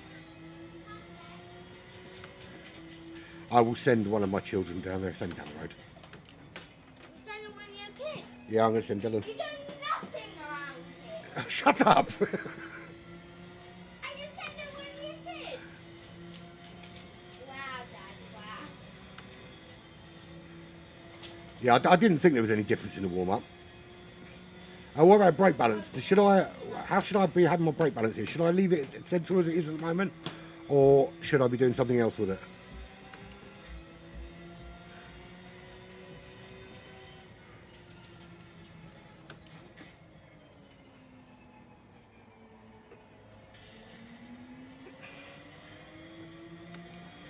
Nadine, take what you can, mate. It's 7th is 7th. It doesn't count your DR against the people that finished the race. It counts against the people who started it. Oh, yeah. Amy can't get your tools. Dylan can. Dylan can. Yeah, Dylan can. He knows what I need as well. I'll tell him.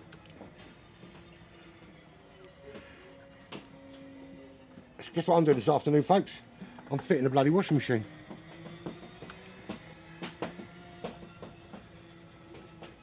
I apologise for all the stamping in the background. She's doing it because she wants attention. You know I'm taking that one out. You've got a job. I know I've got a job. You've got 2. All right. Who darling put you in charge?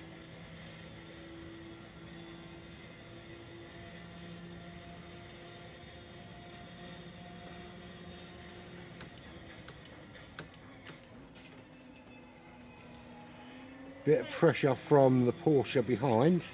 Hello, my dad's friend. Apologies for that. She's very rude.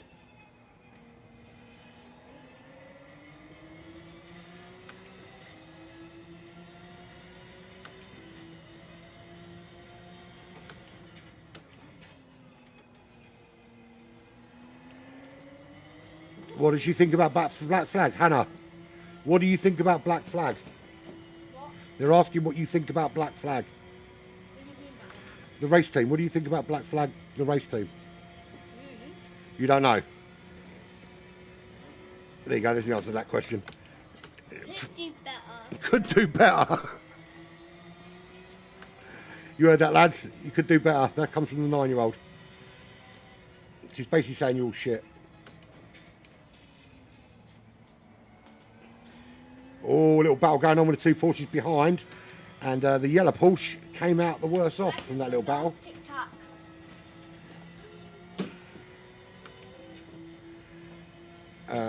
That wasn't product placement, the mention of the Kit Kat. There are other chocolates available.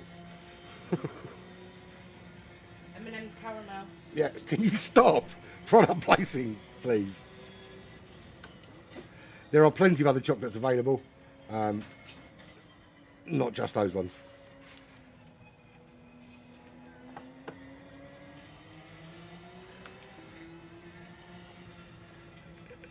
He's going to get a really good run on me out into Conrod this time, I think.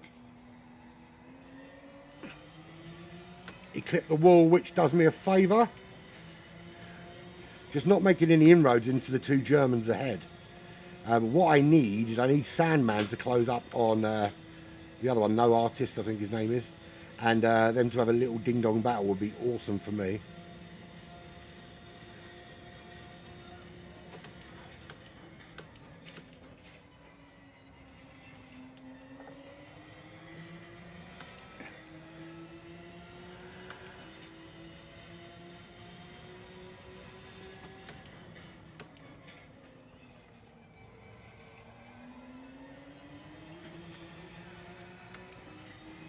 Poor exit there.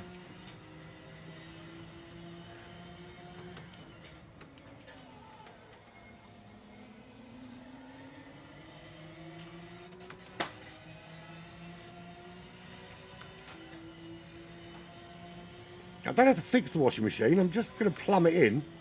But yes, I am better at fitting washing machines than I am at racing. Thank you for that.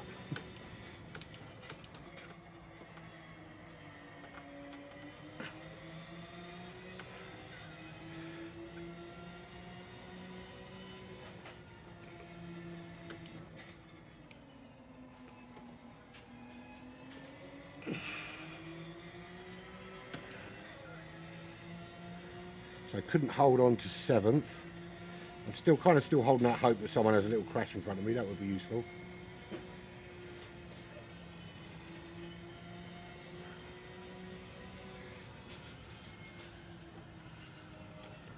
I had to let off a little bit there. I was a little bit deep going in there.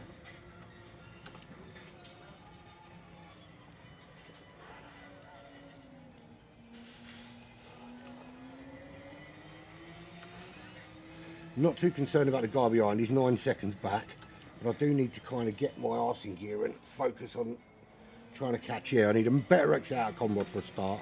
That's an area I need to be a little cherry cupcake. It's too many cherry cupcakes that cause your arse problem, mate.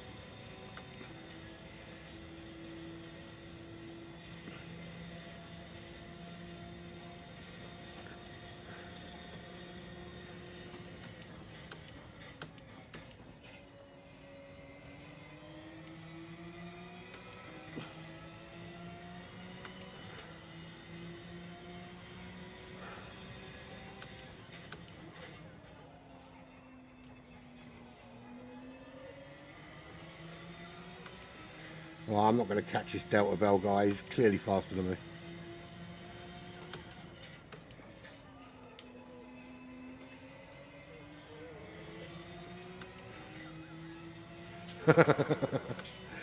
All right, it was a giant bratwurst.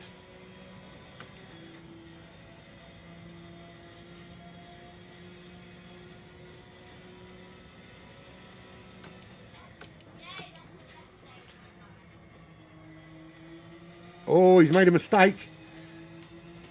It's gone in the pan. He did get back on the track soon, though.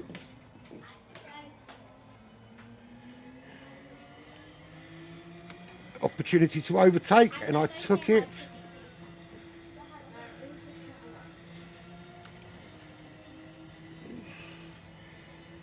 Hopefully he doesn't get up to speed too quickly and I can stay ahead of him, but he's pretty darn quick, this guy. I'm going to have to hold him off through Conrod, I think.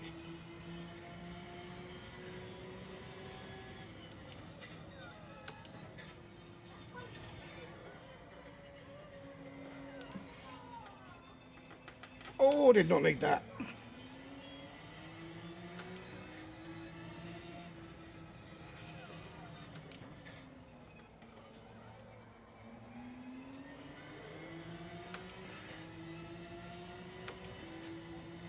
It's going to be close, I think. It's going to be really close. He's got a really good run on me. I'm going to stay dead centre of the road.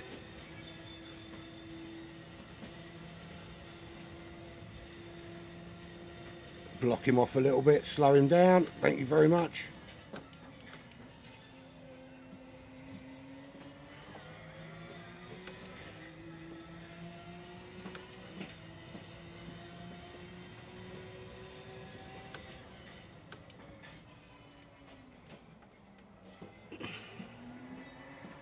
Oh, he gave it too much beans coming out of there, and he was having a go. He's going to end up losing 8th, I think. No, he did. Or did he keep it? Where's that Lancer? We'll soon find out. Oh, he did make it just. But yeah, a bit too much beans out the last corner, and he has spun it into a wall.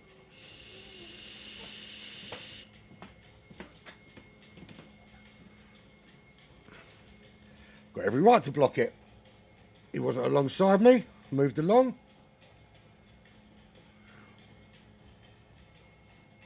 And to be fair, TJ, have you seen some of the driving standards in these lobbies, mate? It's pretty woeful. If I get the clean race bonus, you can apologise. There you go. Clean race bonus. Nothing wrong with it. Because PD know what they're talking about, because they're really good at handing out penalties, of course. Right, there we go. Right, I need to go and get my son to go and pick up my tools for me, and then I can do another one. Back in a sec.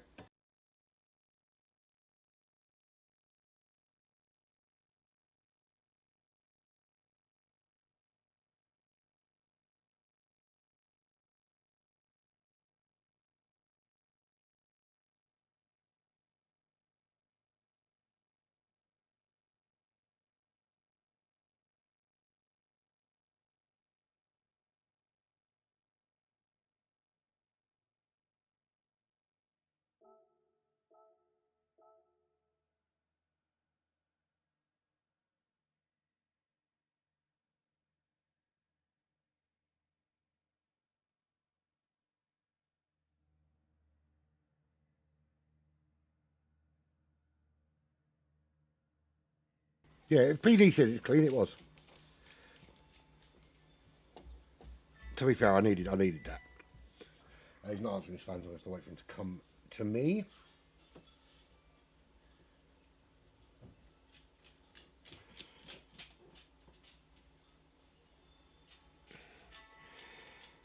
Little message from Graham. How you doing, man? 5 laps in the 911, you got 2081. I don't think I could beat that, mate, in all honesty. I really don't. My race pace is about 211. My qualifying was a 2097. I could probably get a couple of tenths off that, but I don't think I can do much better than that, mate. Who knows? Who knows? I was going to spend several hours, but now I've been told I've got to fit a washing machine.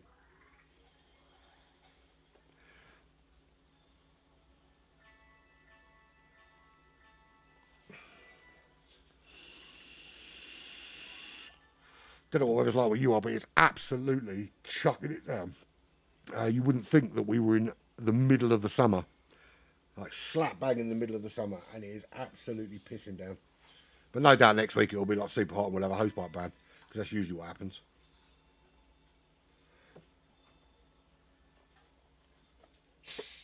Have a drink quickly before it starts. No one did answer the question about brake balance. Is it worth leaving it in the middle? Or do you think I should drop it back a little bit? One sec.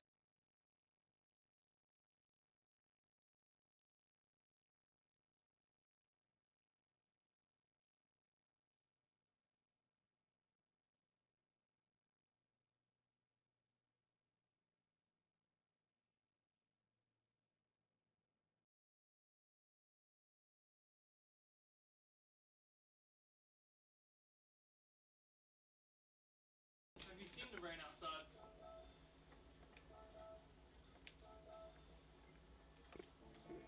I have seen the rain outside, yes. That's why I don't want to go and get it. You'd leave it on 0, okay. I will do that. It's been working out so far, so not too bothered. Right, so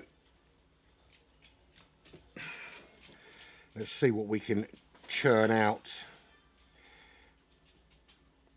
I've achieved all my aims so far, apart from qualifying times. I need to do some qualifying.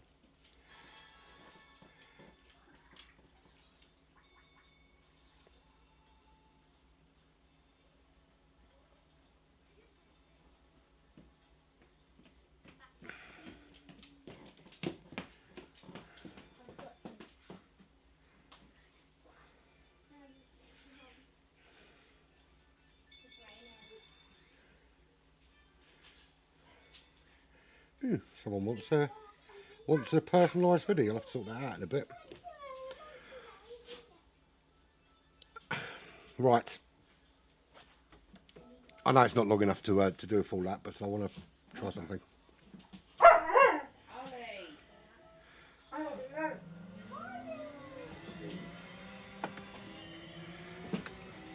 Aren't you glad you follow someone not one of these professional YouTubers who have their own room for it, but somebody does it right in the middle of the front room, and you can hear all their family in the background. It's awesome, isn't it?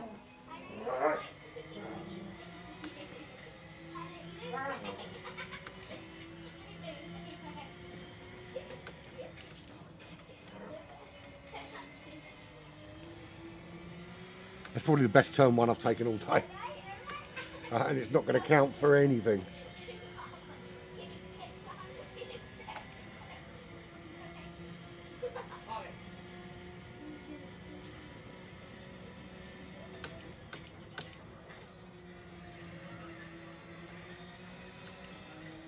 This 911 is very stable, I've got to say that.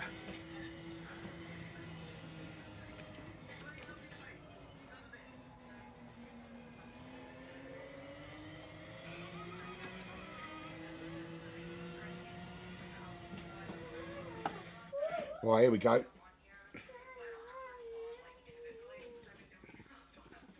Where am I qualified? What's that, 10th? Again, 11th, 10th, 11th, 6th, 7th, 11th. I think I prefer that to 10th, just because of where it starts on that corner. But it doesn't mean I've got more work to do. But I'm still aiming for top 7. In fact, looking at those times, top 6 is a possibility. They're only 6/10ths quicker than me, and they've probably put in a bit more time in qualifying than I have. But again, we've got the issue of we've got that French guy Antoine ahead of me. I haven't got the GR3 650S, to be fair. I've got the GR4 one, but I haven't got the GR3 one.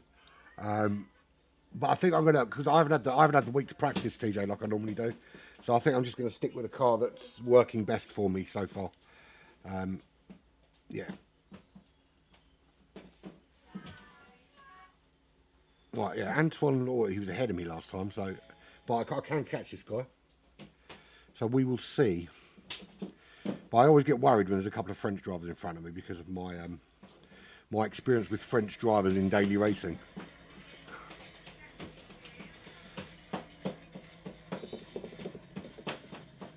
Oh, a lot of those McLaren, the AMG Mercedes, 3 of them in fact. Porsche, and then the Supras behind.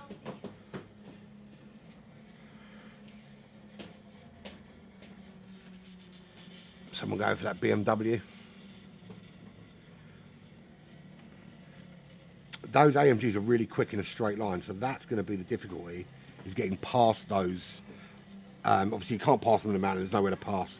So I'm kind of relying on someone making an error, or getting a good exit out of Conrad. Yeah, I'm not entirely sure 11th is that great, to be fair, because you've got that kind of lull on the corner. Oh, there's one mistake. Stay ghosted, please. And you. Right, up to 9th already. Good start.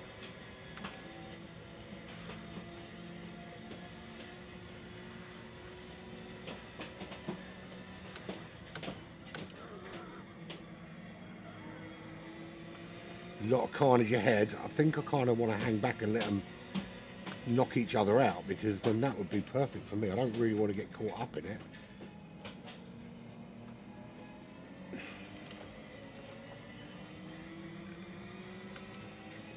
Almost lost the back end of the car then. It's impossible to pass through here though, so I'm not concerned. Oh, whoa!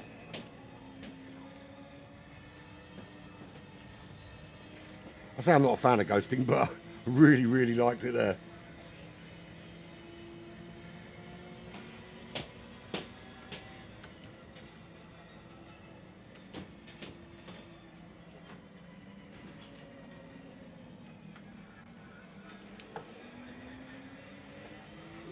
Didn't get that whole heap of right.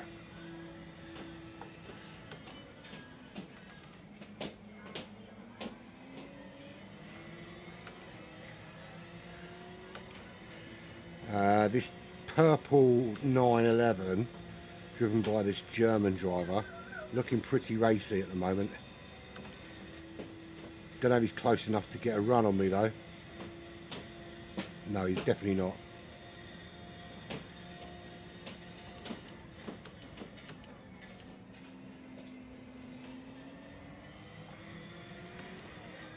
That's another AMG off. So the AMGs are struggling with corners. Seem to be all right in a straight line, but they're struggling with the, it looks like understeer problems for the AMG, which funny enough is something I experienced with it as well.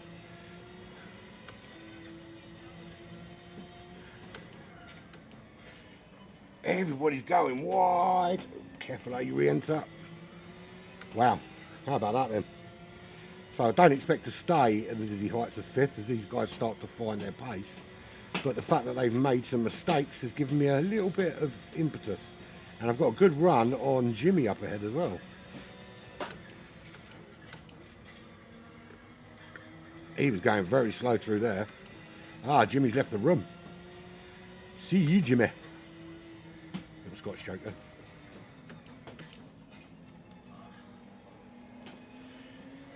Oh, that was fortuitous. Now, can I build on this? Can I get anything out of this, considering my good fortune? I'm not entirely sure that top threes are on the cards, but you never know.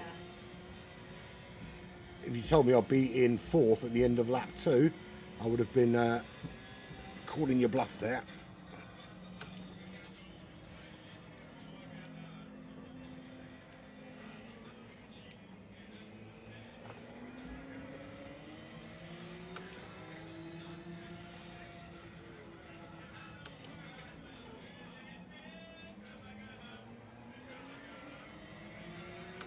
He's already making inroads on me, the car behind, which is not surprising really. He was I think 3 seconds quicker qualifying, so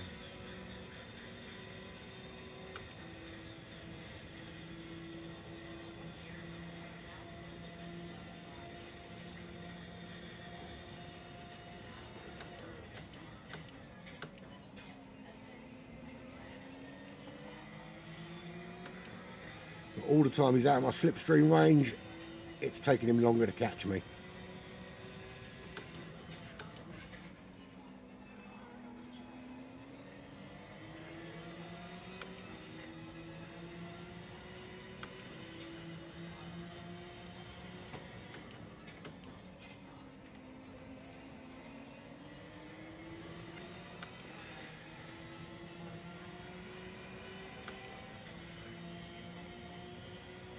Nice little gap either side.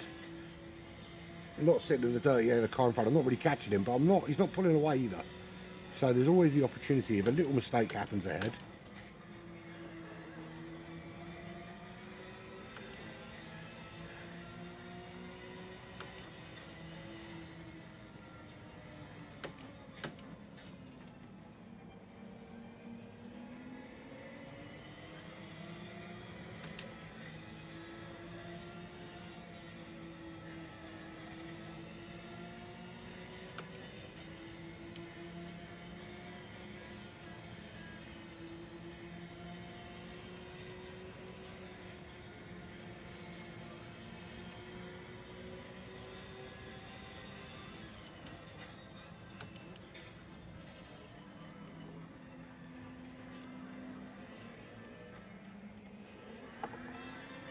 He's made some inroads there, I can hear.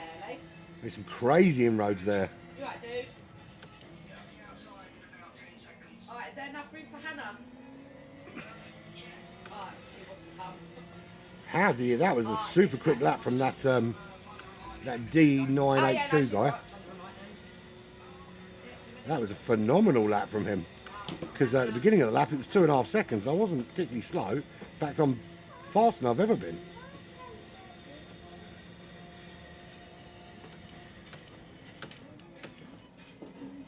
What? All right, laters. Have you done any research? You're just going to go out and wing it? I'm going to go and wing it. Wonderful. Yeah, he's very quick in that Aston Martin. Very, very quick.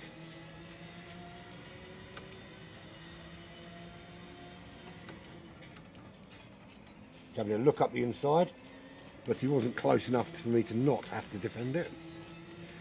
I think I'm going to resign myself to the fact there's no point trying to super fight this guy. You know, he's so much quicker than me. Fighting him is just going to cost me time and potentially bring someone else into the mix.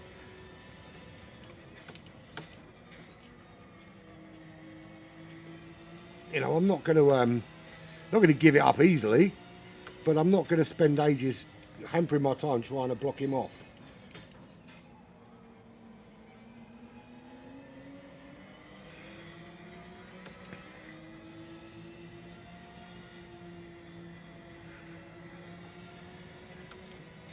That battle up ahead for second didn't really culminate in any benefit to me.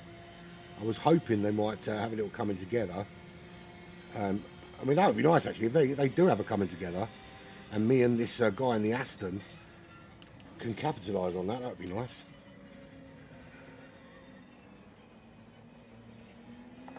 He is super, super quick, this guy.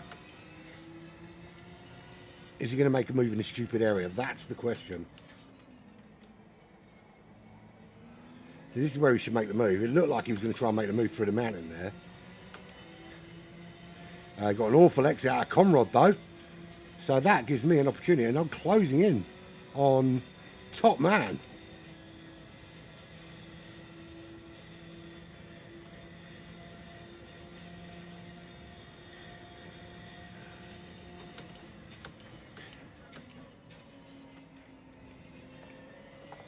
So actually, his attempt at making an overtake, a silly overtake in the mountains, cost him. He might have another opportunity. He's super, super quick, so he might get another opportunity. But at the moment, I'm safe.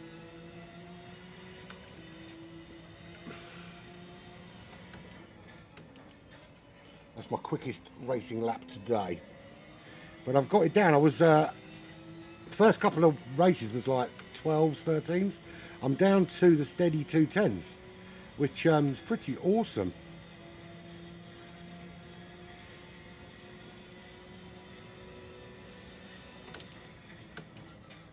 I think considering where I was when I started, I'm really happy with my progress so far. It's a bit annoying I have to cut my my racing shorter than I would have liked because I've got to go and do this washing machine, but it is what it is. When she said she was going to look at washing machines, I thought we were just going to order one online and get it delivered, but her brother's rocked up with his van and taken her to go and get one. Oh, but we're not paying for it either, so I'm not bothered.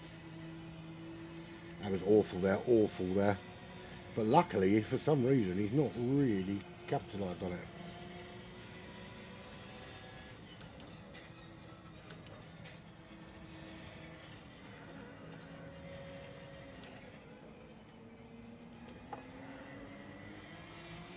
He has now. Is he going to do this again?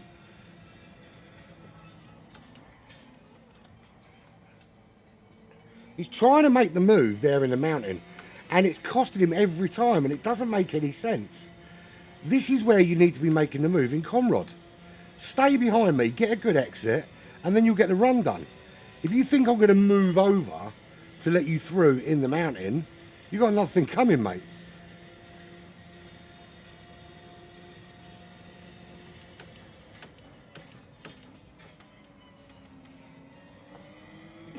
He is very, very quick through the mountain, though.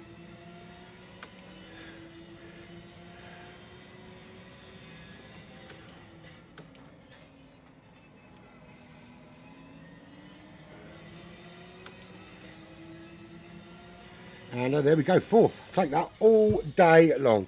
Now, that's where, you know, that's a learning experience, I think, for D982.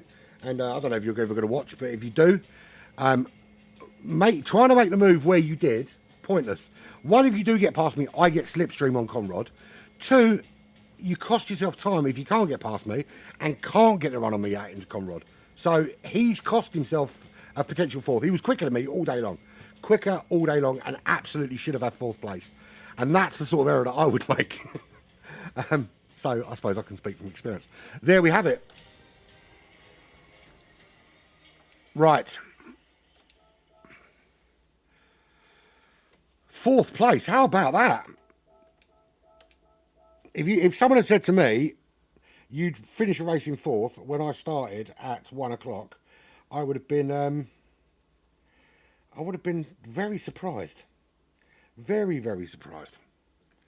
But there we have it. Yeah. That's probably going to be the pinnacle of my day. I'm going to do... Well, she just left, didn't she? So it's going to take her, half hour to go and get to the shops, another half hour to pick the prettiest one. Yeah.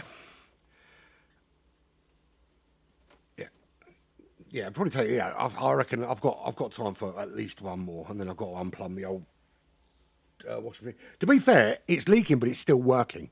We didn't have to buy one today. We could have done some research and looked up on the internet, because that's how you're supposed to buy appliances that are supposed to last you 3, 4, 5 years.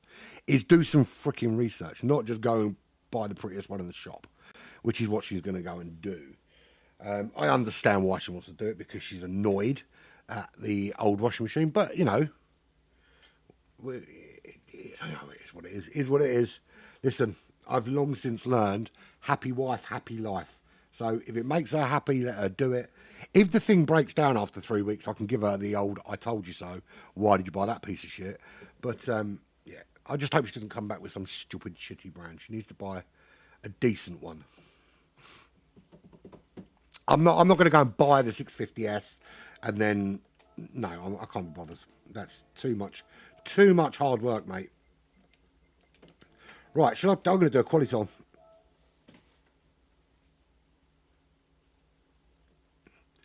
I'm going to do a quality. Right, let's see if I can get that quality time down a little touch. I do want to try and catch, who did I say? Chip Reese, wasn't it? Where's Chip Reese? Chip Reese is there with a 2092, so I need half a second.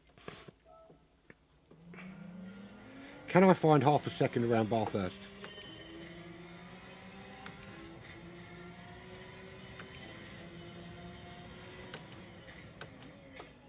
I know I can, but I don't want to do that.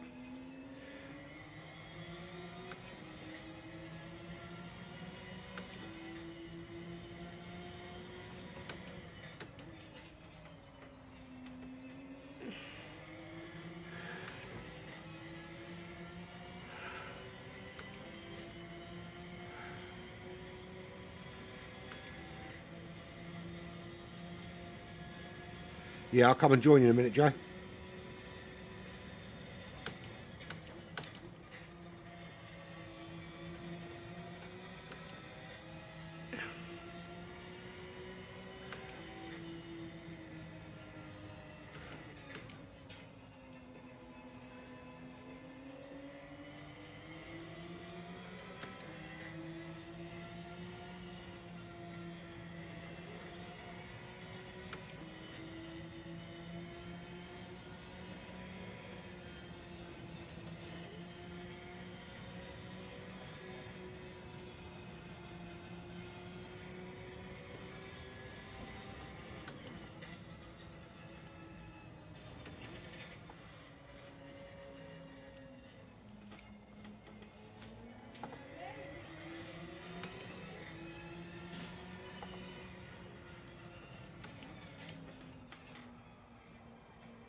Cock that up.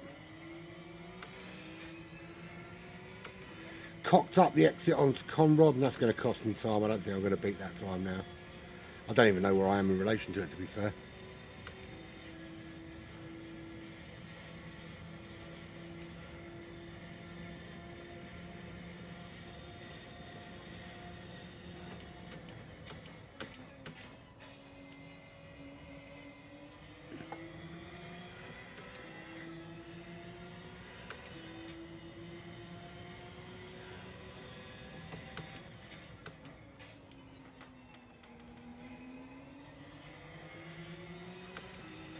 Could it be quicker? Should it be quicker?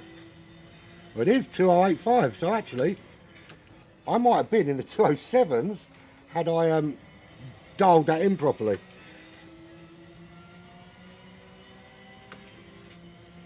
So yeah, that's I'm quite impressed with that. It's 1.2 seconds on my previous time.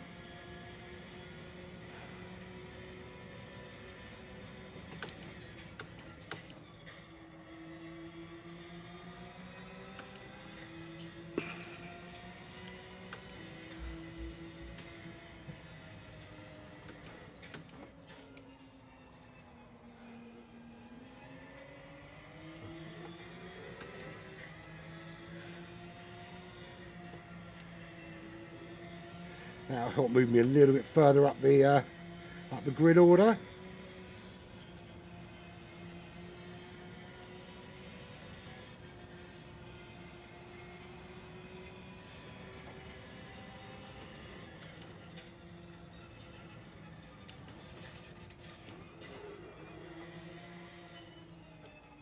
I wanted to try that. I didn't think it would work. Actually, that's done quite well. Changing down to first there has given me a little bit quicker rotation.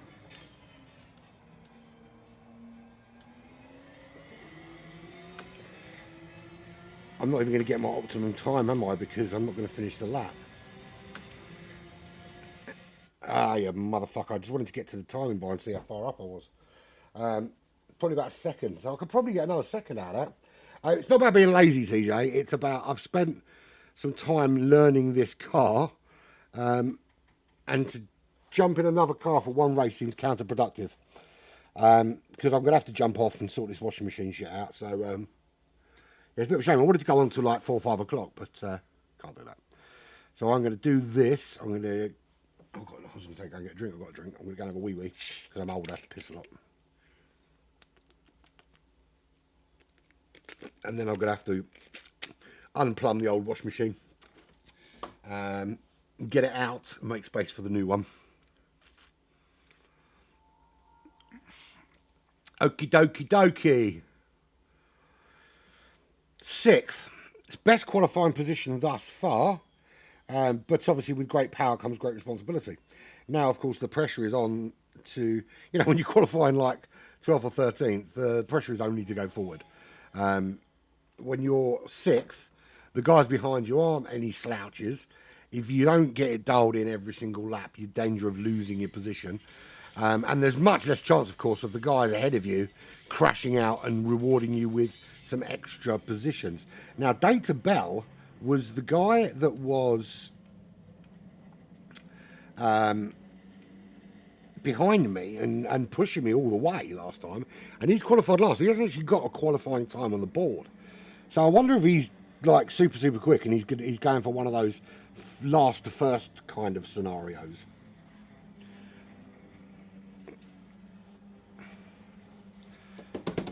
Who knows?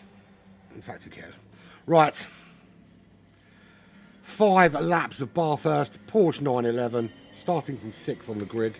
Massive improvements today, though, Will. Massive. I like it a lot. Picasso, oh shit, very late on the brakes. Interesting choice of car, that one.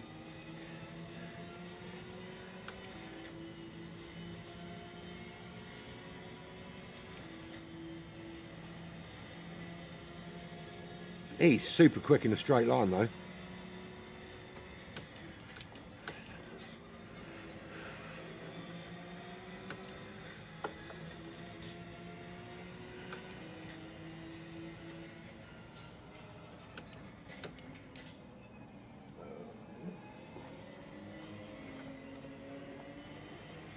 Nearly. Less brave with a loud pedal, Andy. Less brave. And you are faster.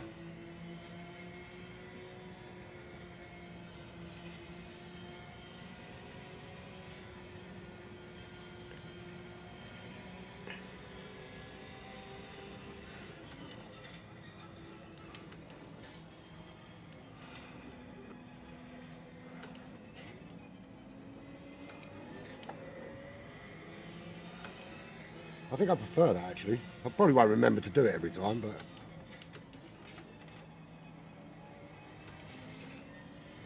Nice.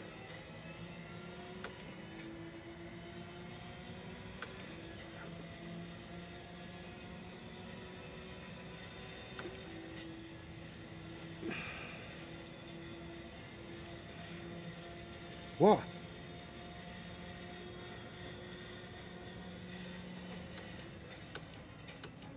Am I missing something, TJ? I don't understand what you've...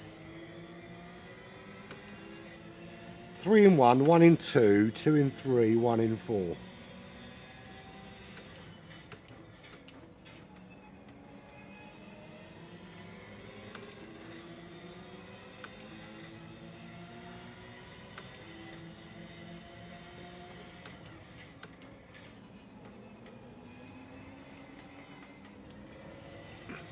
Little bit squirrely on the way out.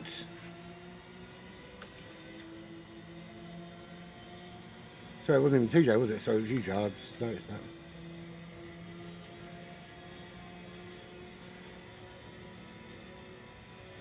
Oh! Very, very, very late on the brakes there. So busy trying to work out what it is you've written there, Jay. I was really trying to read it again, see if I've missed something. Completely missed my braking point. Could have gone horribly wrong though, but I did survive. That's gone wrong though.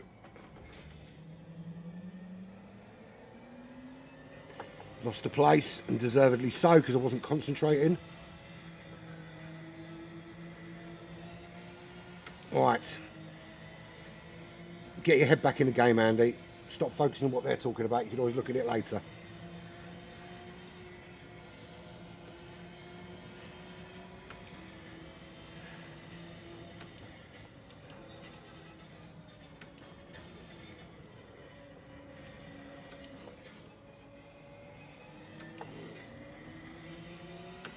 Need a good run out of Conrad on this guy.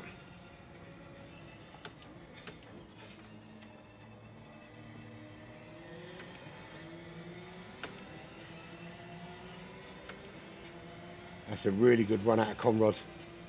In the slipstream. Slipstream! This Supra's quick, man. Even with slip, I'm struggling to keep up with it. That is super, super fast. Even in the slipstream, I was struggling to keep up with him then. But he's fucked it. He's fucked it in the braking zone. And through I go anyway. That was insane. I've never seen anything like that. This is supposed to be BOP. Now that's where you kind of question BOP, because BOP would suggest that every car is pretty much the same in a straight line, right? That was ridiculous. I was in his slipstream, tucked right in his rear wing, and he was quicker than me in a straight line. I couldn't close on the back of him despite being tucked right under that rear wing. That was insane.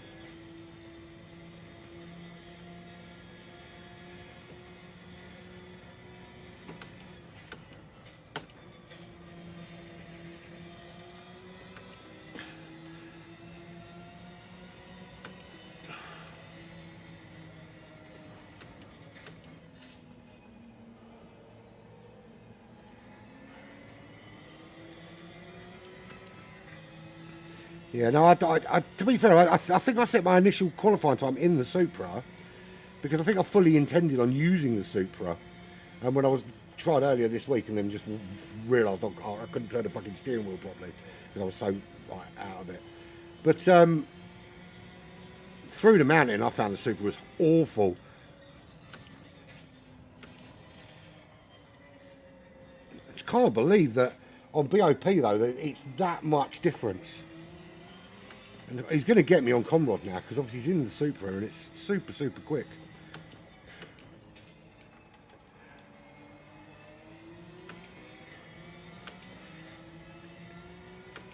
First through there actually much better. First through there.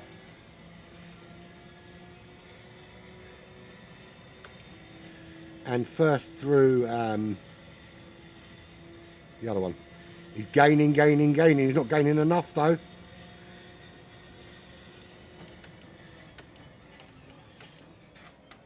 That's always going to be dangerous. He's always going to clip me, isn't he? If he's going to be travelling that close behind me. But hopefully he gets a penalty. So the thing is in order to... It doesn't just hand out penalties. If you just get clipped like that, you don't normally hand out a penalty, right? But it's hampered me because it's damaged my aero. He won't get a penalty. So do I have to go off the track in order for him to get one? Right, so this guy behind me, this is the same guy that's behind me. He's really quick in that Aston Martin. But don't fucking flash me, friend, because it's bad. I don't like people flashing me to remind me that I need to move out of the way under blue flags. Don't think I'm going to fucking do it under racing conditions. The arrogance of you to assume that I would tells me what I need to know about you. So don't do it. You're quick on your own. If you're going to beat me, do it on the track. And to be fair, I won't. I know you how much quicker you are than me, so I'm not going to waste my time doing that. And then you're going to put it in a wall, so it doesn't really matter. You know what that is? That's karma for flashing me, my friend. Fucking flashing me like I'm going to fucking move out your way. Fuck off.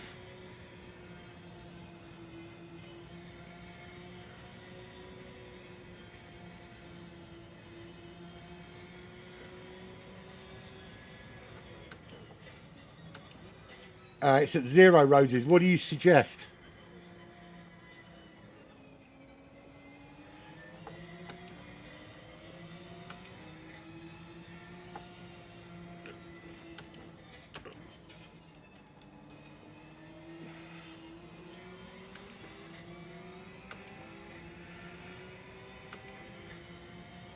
I did ask the question earlier about brake balance, but the only answer I got back was leave it at 0. 3 to the rear. All right, hang on. I'll do it when I get a sec.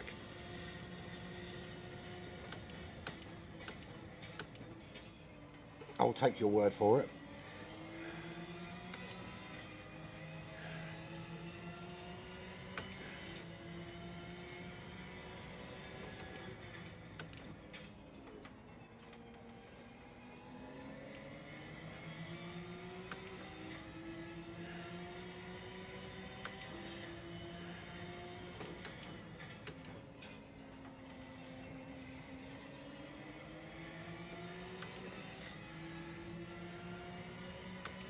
That Delta Bell's just, he's so quick, man.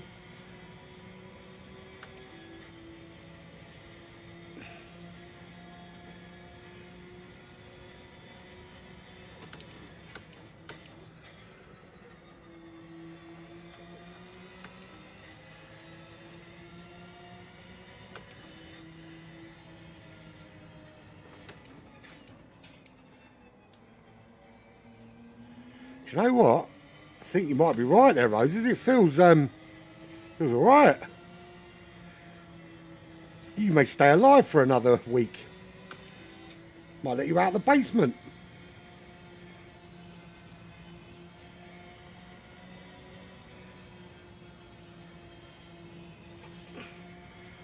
Okay, here he comes again. We know that he's super quick.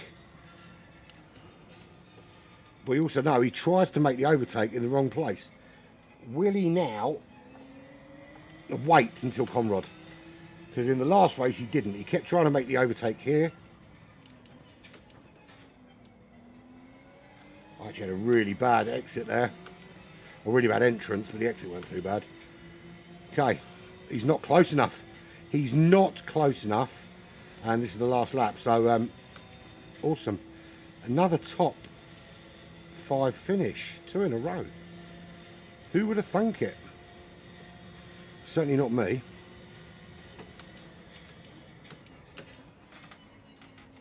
Where the fuck is he going? Don't know if you got. I know you won't. Don't know if you can see that in the mirror, but someone just disappeared. The guy behind this DS whatever just disappeared off onto the grass on some little foray somewhere. I don't know where he thought he was going. Boom Shanker. 5th. Do you know what? I'm going to do one more with this brake balance, and then I really have to go because I really have to sort out this washing machine because I really don't want my wife to kill me.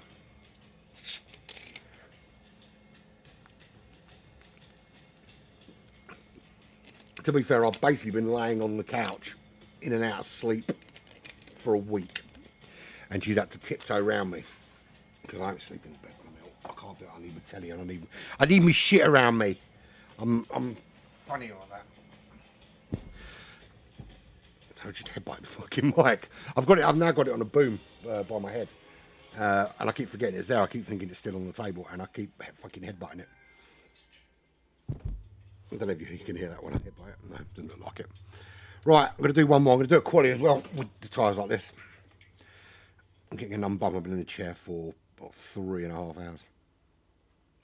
Save the rear player because it's worth looking at. Right, let's do a quality lap, shall we?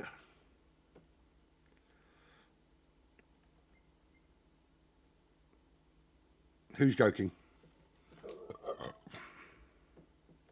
Select from garage, change the tyres because PD can't recognise I've already got them on the car. Enter with my current car. Now, I said I wanted to beat Chip Reese in the quali stakes and then went out and absolutely smashed that time. And that was what was that? That was a 20, whatever it was, can't remember now.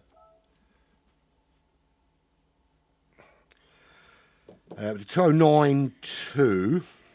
There's Rosie's there third. I'll take his word for it on the brake balance. So 209.2 I was at, and I wanted to beat Chip Reese, and I've done that and gone 208.5. So my next target's got to be Willard, right? It's got to be Graham. My missus.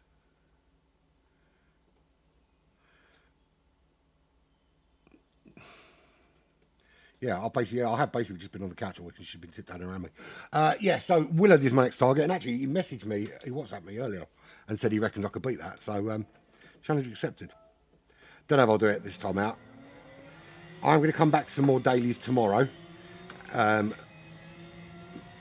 going to have to finish this, do the washing machine. But the rotation's so much better with that brake balance.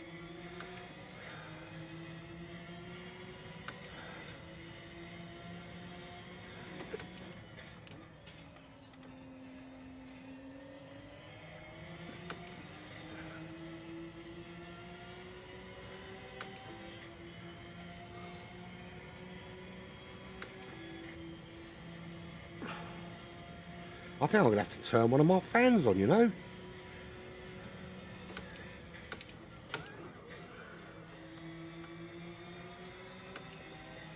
I think I could probably be quicker through there. I'm losing some temp through there.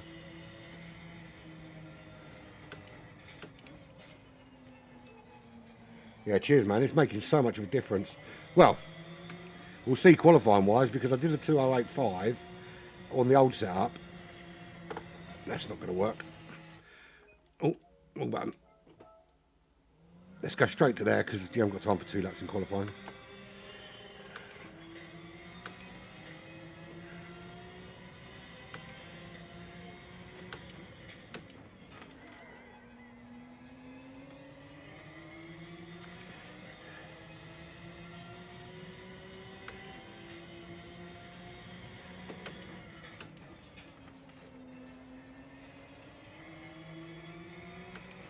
Five seconds quicker than me though, man. I know you're quicker than me in general, but 5 seconds? It's insane.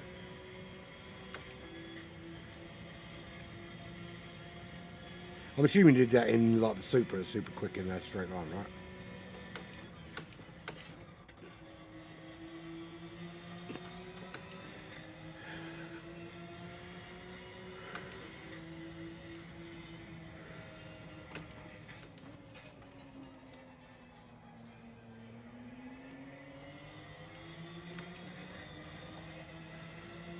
That felt slow. That felt really slow.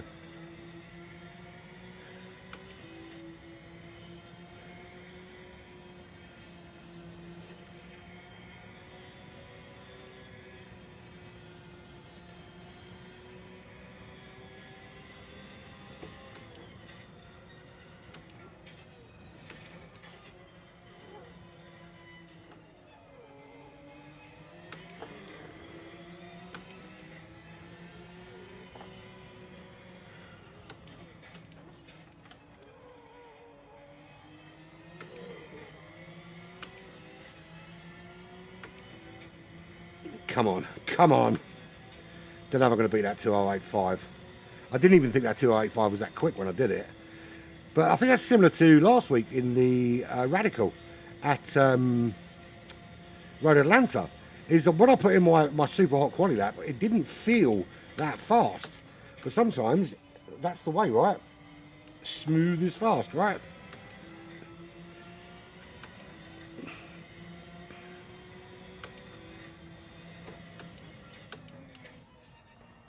Oh, a little bit too deep. That's going to cost me.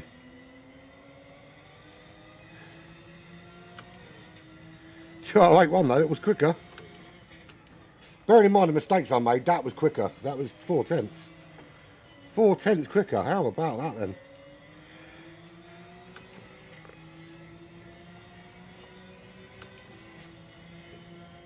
So that's twice now that Rose's advice has been useful to me in dailies. We had the suggestion for the McLaren 650S and the GR4 at Yamagiwa a few weeks back. Although I ended up doing better with the Alpha in the end. But it made me fall in love with a new car. A car I never would have considered previously.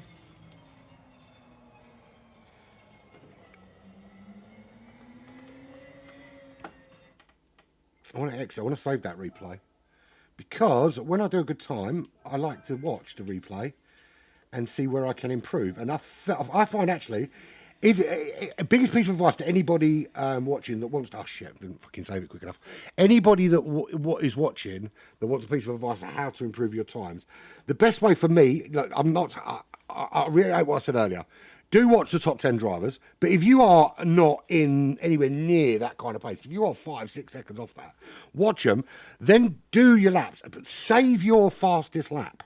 Save it and watch it back, and then look at what you think you can do to improve it. You might look and go, like I did with Road Atlanta, I looked and thought, well, I can't see where I got the time from, and I really genuinely couldn't improve on that time.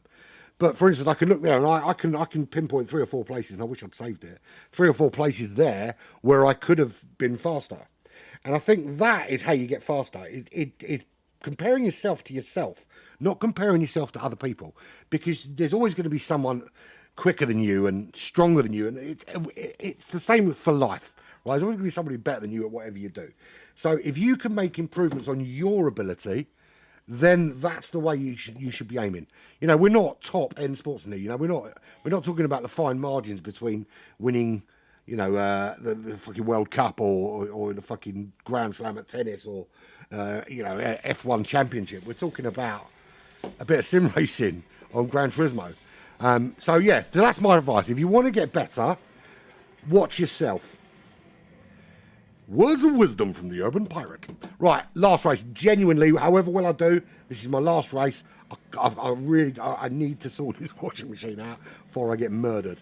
Right, so final race of the evening for me. Look, I say final race of the evening. I might come back and do a few more later. We'll see how things go. But for now, this is my final race of the afternoon.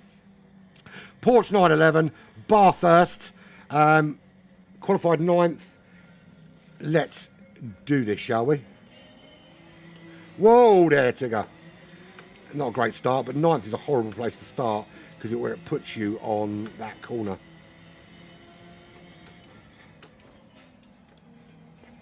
Didn't lose 9th place though. The AMG not quite quick enough to capitalise. But 9th, 10th, 11th is the worst place to start because further back than that you get a bit of a braking zone into the final corner. But that starts you on the corner, but like slower than you would probably be if you were coming through the corner normally. Up the inside of Marlborough. Oh, hello.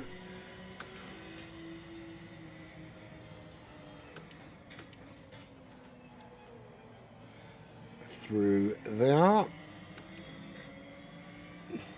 Now BMW not super quick in a straight line here.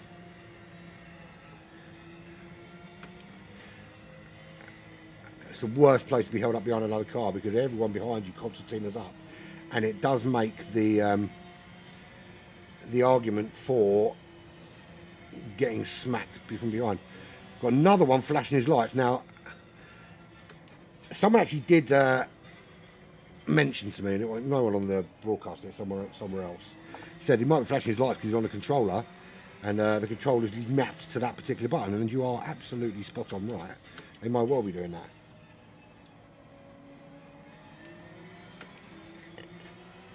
Compromise my exit a little bit, try not to crash into him.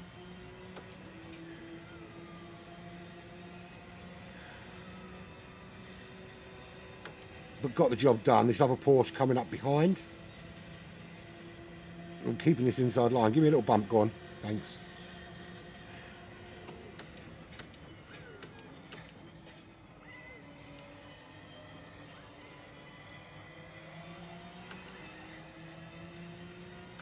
Super quick, this guy. Super quick, this Frenchman.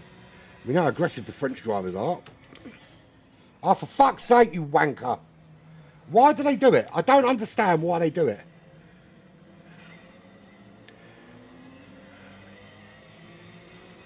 How can I still be ghosted out, man? So, again, another race compromised by a fucking idiot.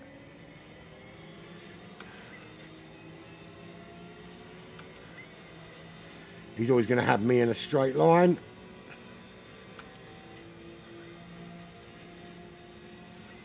Let him have the inside if he wants it.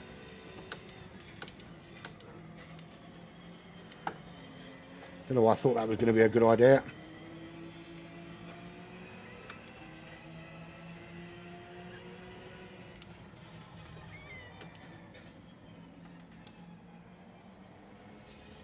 I'm driving angry now.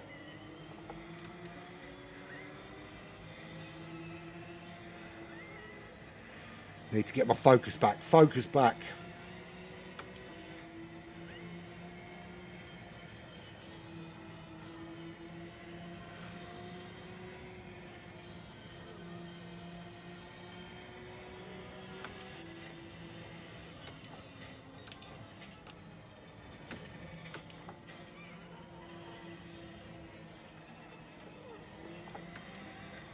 First gear is definitely better through there for rotation.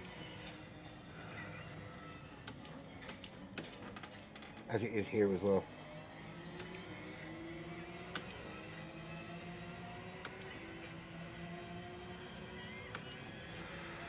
Right, back into ninth.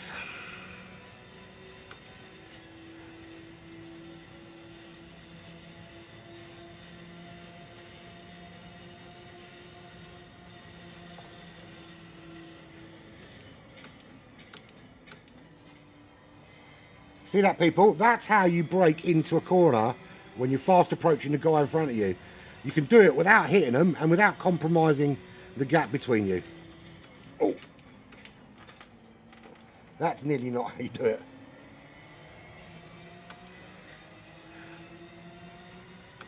See, if someone as untalented as me can do it, then why can't anybody else? Oh, you fucking wanker. And as if to prove it, that fucking absolute spunk monkey behind me did it. And then he gave me another little bump, which helped me on up the road. Doesn't really redress the balance, though, because I was right in behind Sylvain, and now I am not.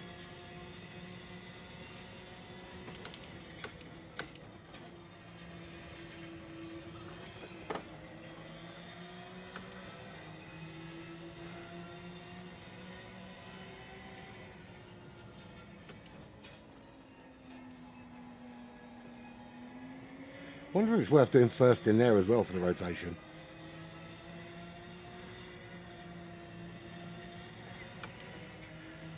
Right, head down.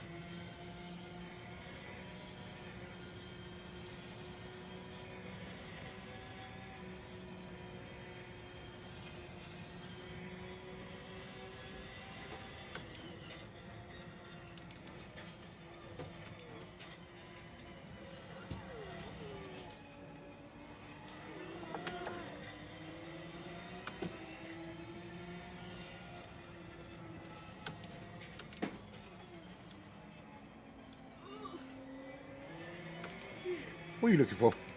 I have a missing shoe. Oh dear. Right.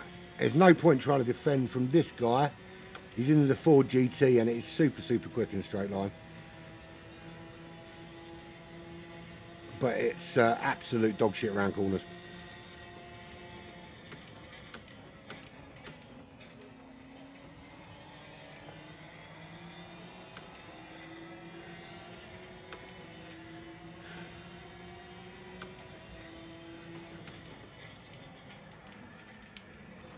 drifting. What the fuck? Yeah, that went horribly wrong.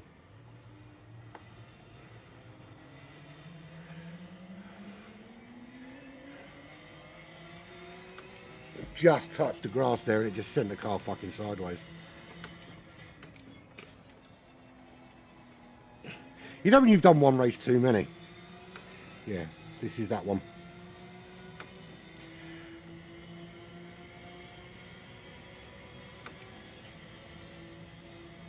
The irony is since I've changed the brake balance, I've not been performing as well.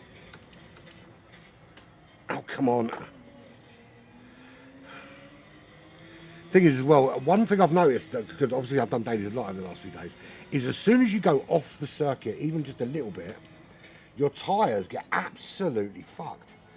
And you've lost so much grip. And there's no real way, no real indication on the multifunction display to give you any kind of information like that. And to be fair, you could argue, well, you wouldn't get that information if you're in a real racing car, but you wouldn't get half the information that's on there in a real racing car anyway. Like radar and things like that, you wouldn't get any of that stuff. Or like a weather radar. Oh, fuck off!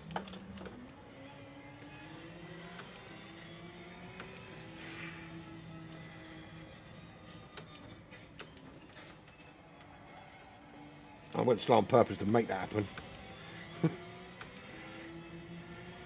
Bunch of absolute cunts. I mean, I know I'm not driving the fucking best this round, but fuck me, there are some absolute tossers out.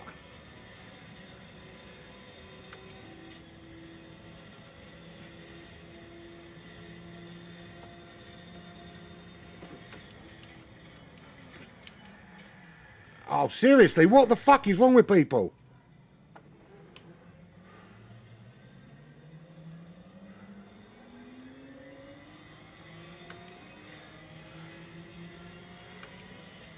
Mate, there are crashy fucking dickheads everywhere, man.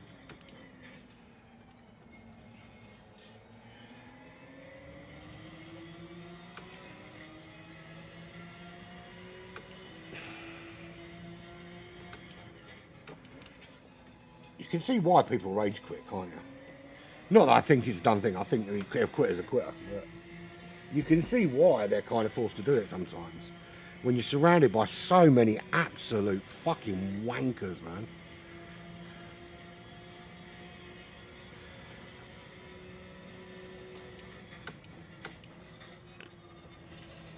I haven't had the best drive myself, but fuck me. The people around me not making it easy.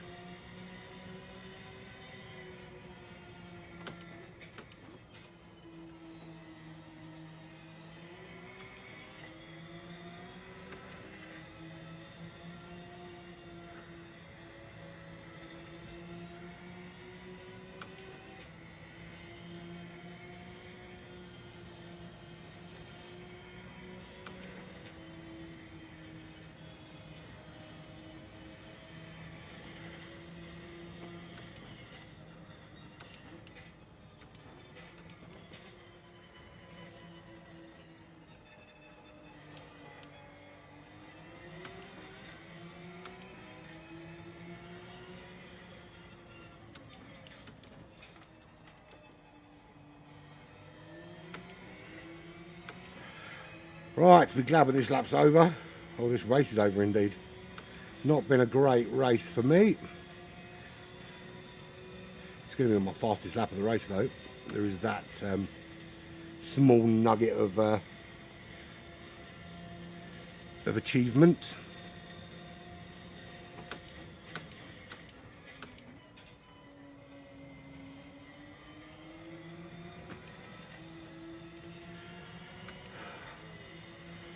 Yellow flag.